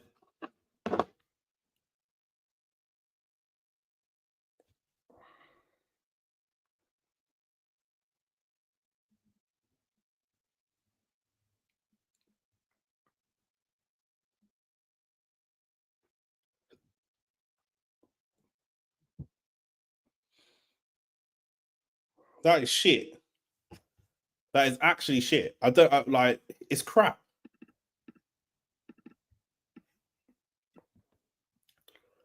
Enzo Fernandez plays the ball to Neto, and he's all on his own.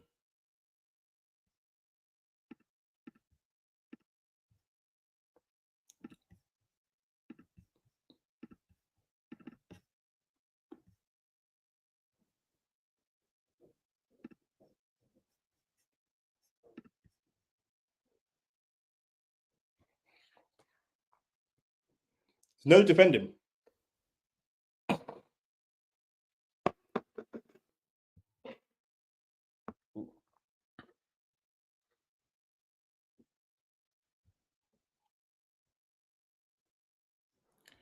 Bro, Lex, it's been like that all game. It's been like that all game. The tracking has been awful. The tracking back has been absolutely awful. I just said it a second ago for Wesley Fofana. He's come out of centre back and just ran straight through our team. No one tracked him.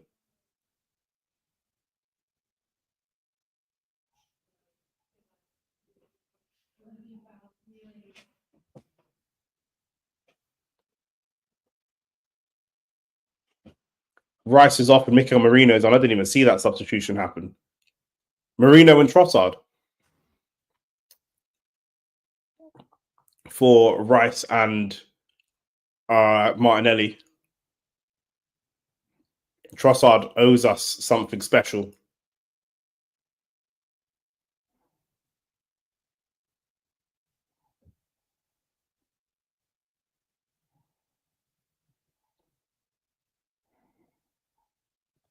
Odegaard's been much better this second half, but he needs to continue that. Partey's doing well. Saka. Oh, Merino again. That's about the fifth time that Merino has missed an easy finish. It's a great ball from Saka. Oh, Merino, man, he's missed it so many times.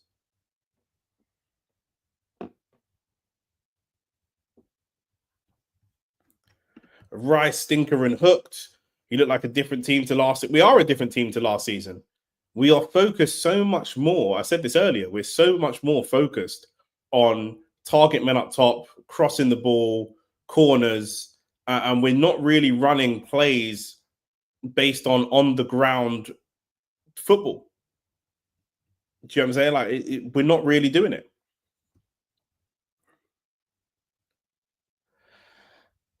The good news for the neutrals, it should be entertaining for the last 20 minutes. That's the only positive for you guys. Mikel Merino.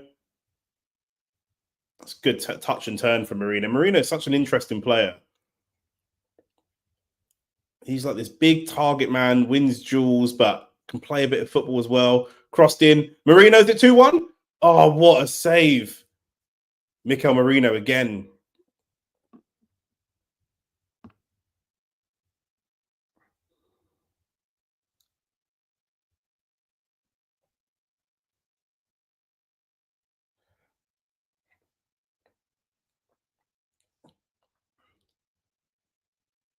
What gym day is it, Andrew? What's the split? What's the split that you're running in the gym?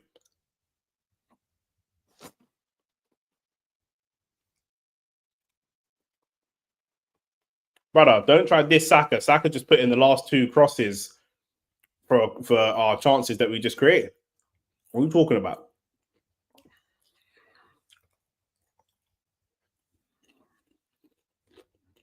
Ball over the top to Havertz. Has he got the strength? No, he hasn't. He just falls over under his own pressure.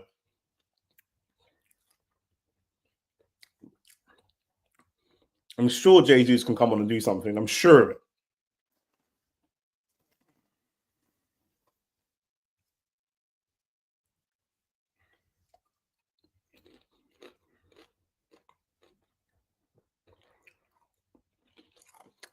Nicholas Jackson looks like he's well offside, but he's one-on-one with David Raya. He stops it home, but he's got to be offside. He is offside.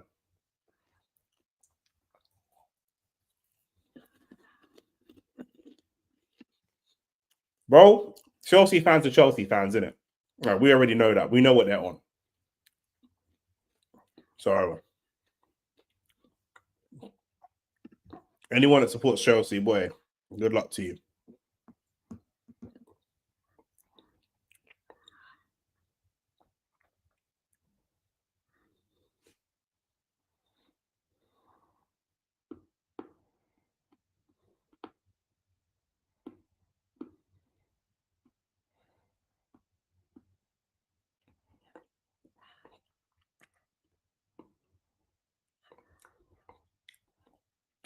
It's another foul from Neto. Oh, no, that's a foul from Enzo that time, to be fair.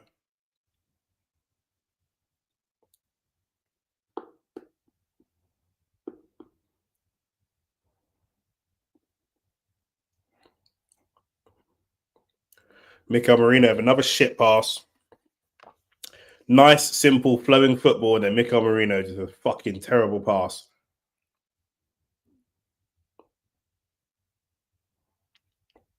We beat this same team 5-0 in April. Just to remind you. 7 months ago. Neto's looking for another shot.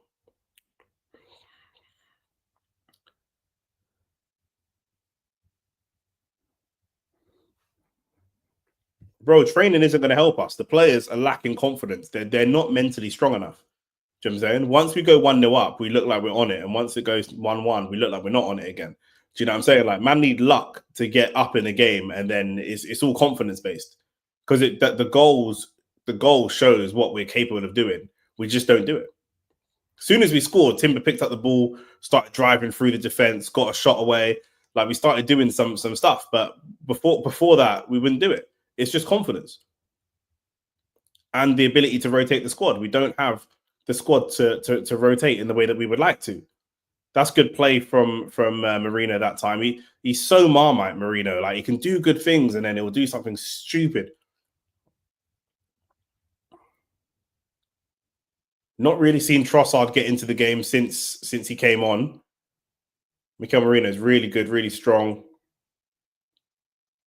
And Partey tries a speculative ball to Trossard, a little bit forced, intercepted. Nicholas Jackson.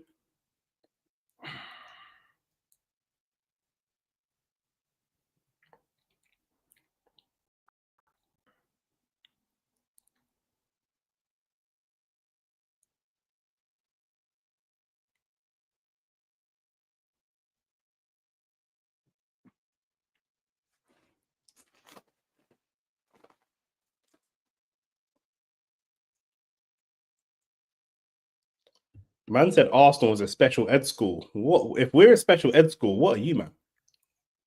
That's what I want to know.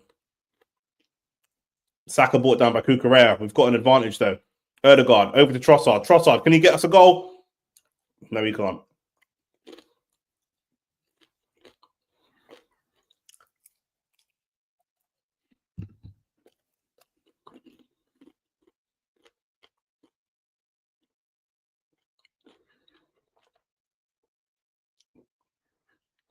Saka driving to the byline. Cross straight to David Raya.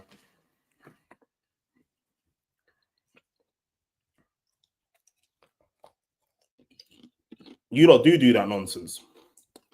100% you do. You man are a big club. You do bare community work and all that kind of shit. 100%. Every club in the Premier League does that stuff.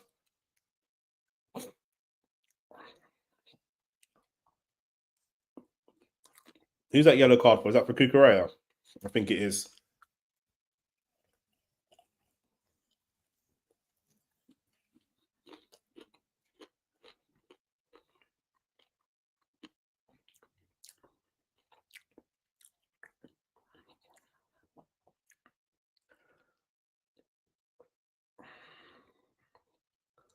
Yeah, that's a nasty foul from Cucurella.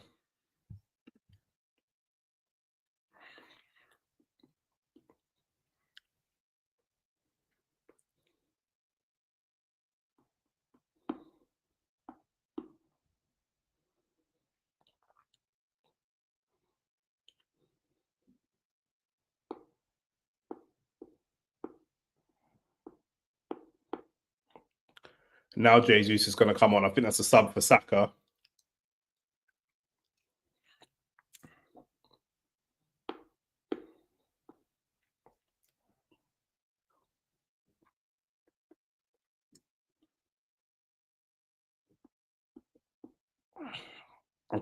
Brother, you're just waffling, but I don't know what you're talking about. You are waffling right now. Man's going off of social media, bro.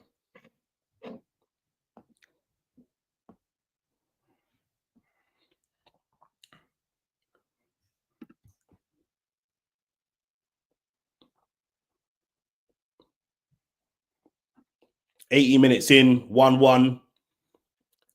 We've got almost a whole new attack. Still Havertz, so we've got Jesus on one side, Trossard on another.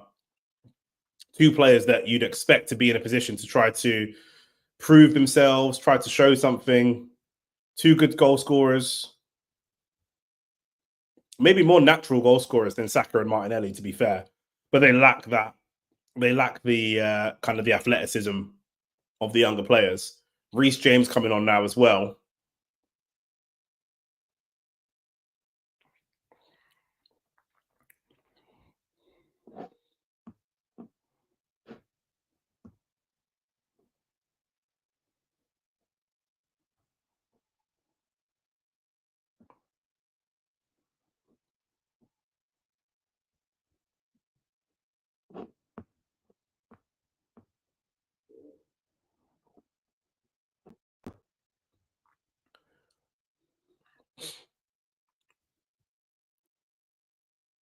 That's what Reece James can do.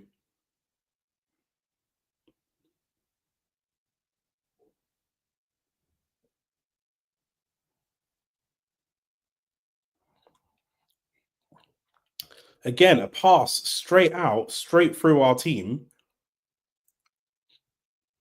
Good coming out and sliding tackle there from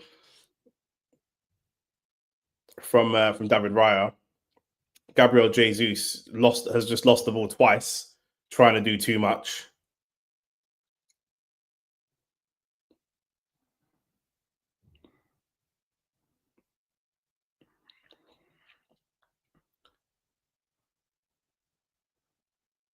Poor cross in from Reece James. I don't know how that's not a foul. Reece James has just barged Havertz to the floor off the ball completely.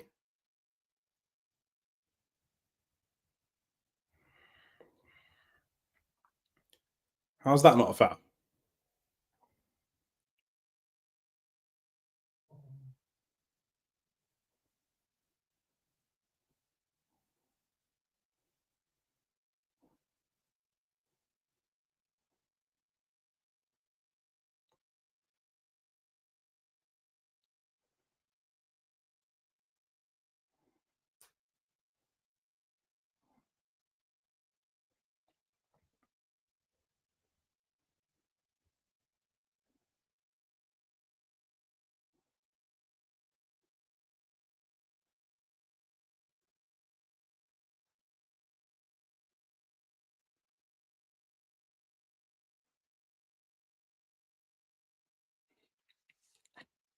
Caicedo of another. How many fouls?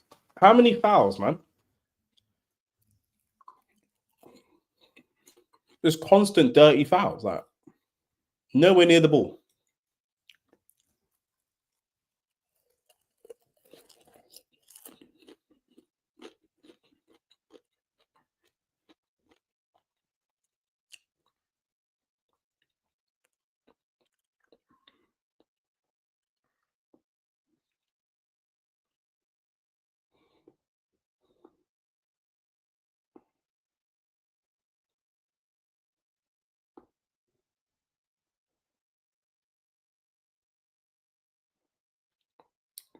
That's a good cross. That is a good cross. Can we get a shot away?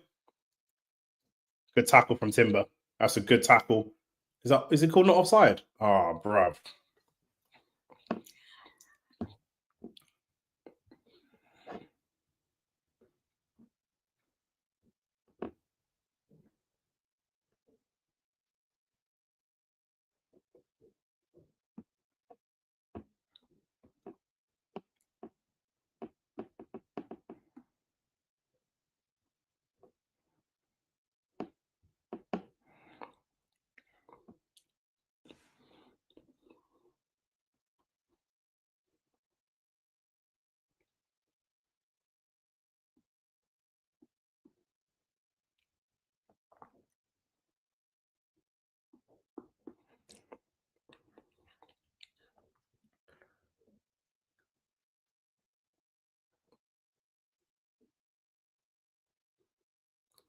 We're just lacking a little bit of initiative. I still feel like the game's winnable. I still feel like the game is there to be won.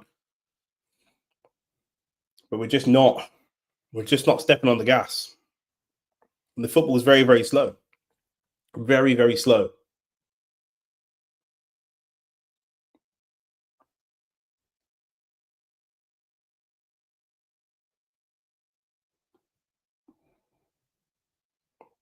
Trossard. Good battle with Neto. Oh, Marino, just so annoying. Such an annoying player.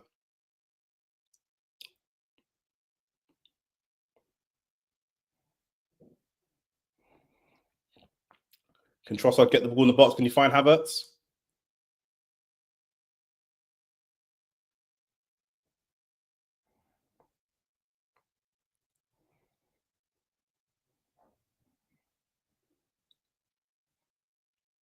Good battle. Good challenge from Partey.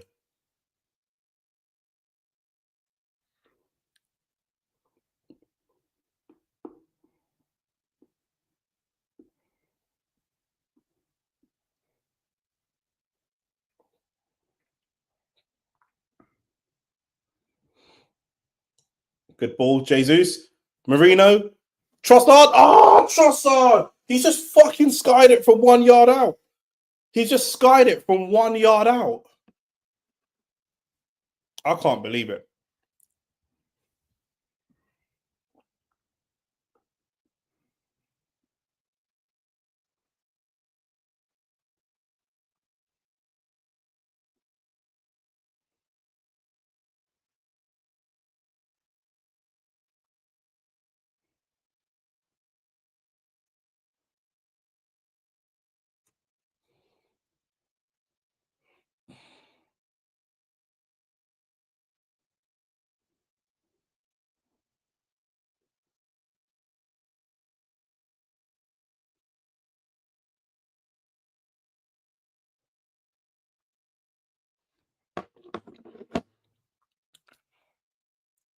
I told you Trossard's cost us this season, bro. Cost us Manolas, bro. And Jesus is playing like garbage. I don't know what he's doing.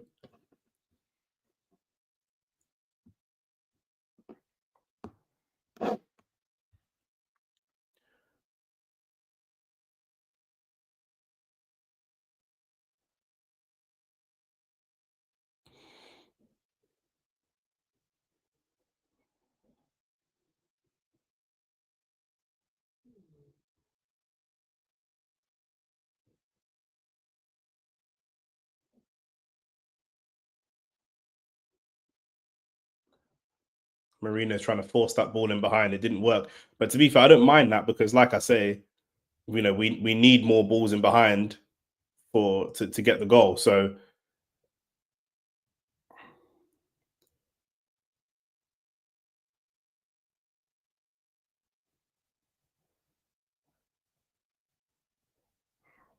so slow from Erdegaard and Jesus. I don't understand what's going on there. It's off, bro. Nice.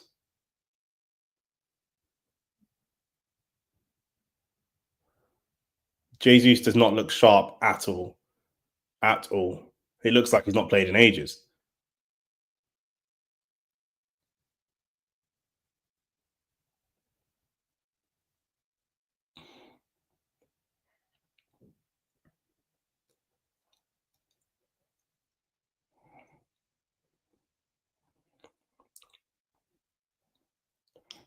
And Jesus just fucking falls over.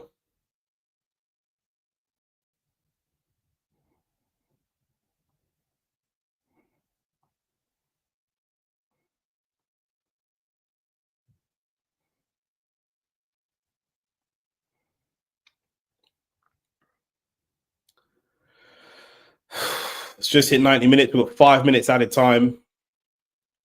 The window opportunity is slipping. Every time we say Arteta needs to win, Arteta needs to win, it ends up in a draw.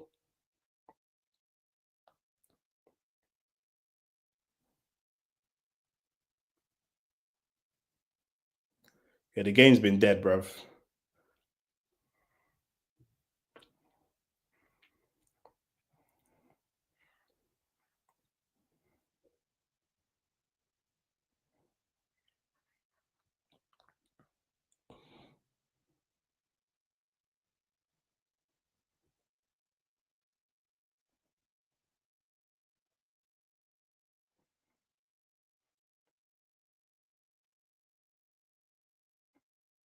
Oh, it's a good cross from Neto, but too high for anyone to get there.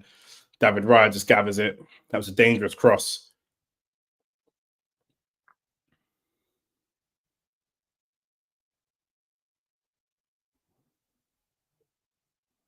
Jesus actually looks absolutely awful. He looks awful.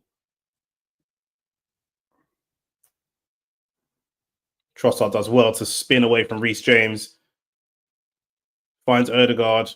Oh, what was that? It's gone for a corner. Erdegaard doesn't look sharp as well, but obviously he's just coming back from injury, so that's to be expected.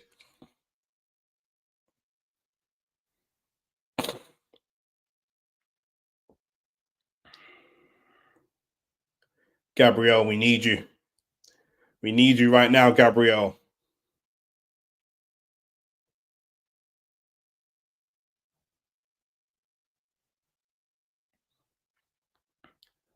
They've gone short.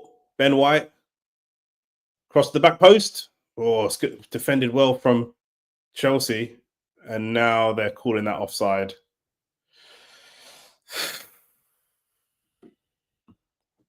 The team is definitely lacking confidence because even the things that the team's naturally good at, like the set pieces, it's just not clicking. And it's not clicked for several games now. So there's a confidence issue needed. Or needing to be addressed, rather.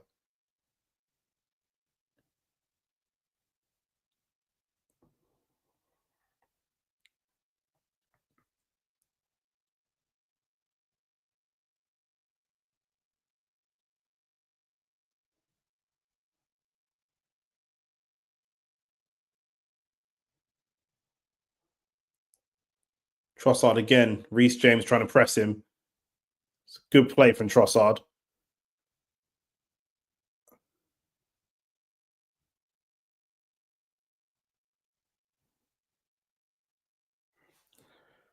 Not many attacks left.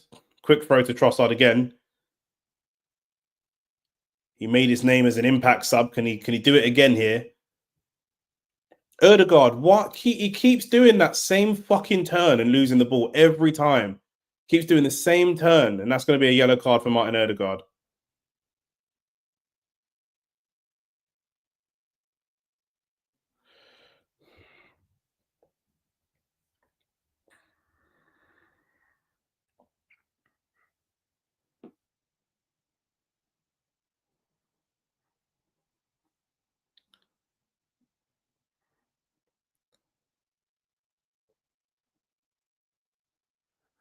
Sky have given Cucurella player of the match.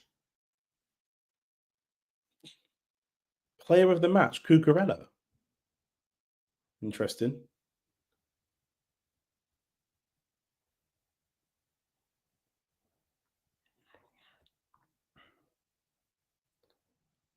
Chelsea are on the attack. Less than a minute to go.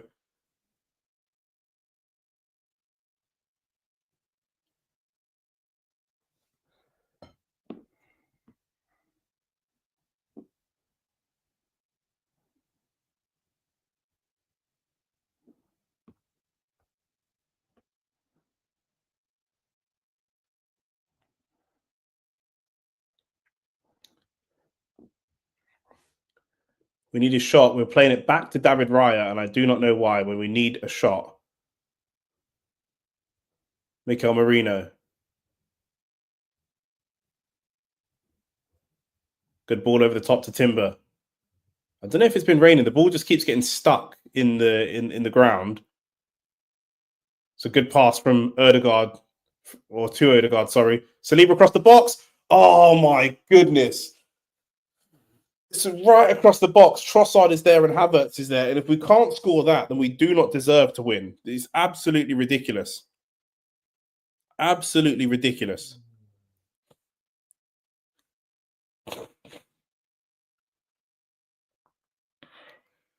It's a poor finish from Trossard. That's probably a game.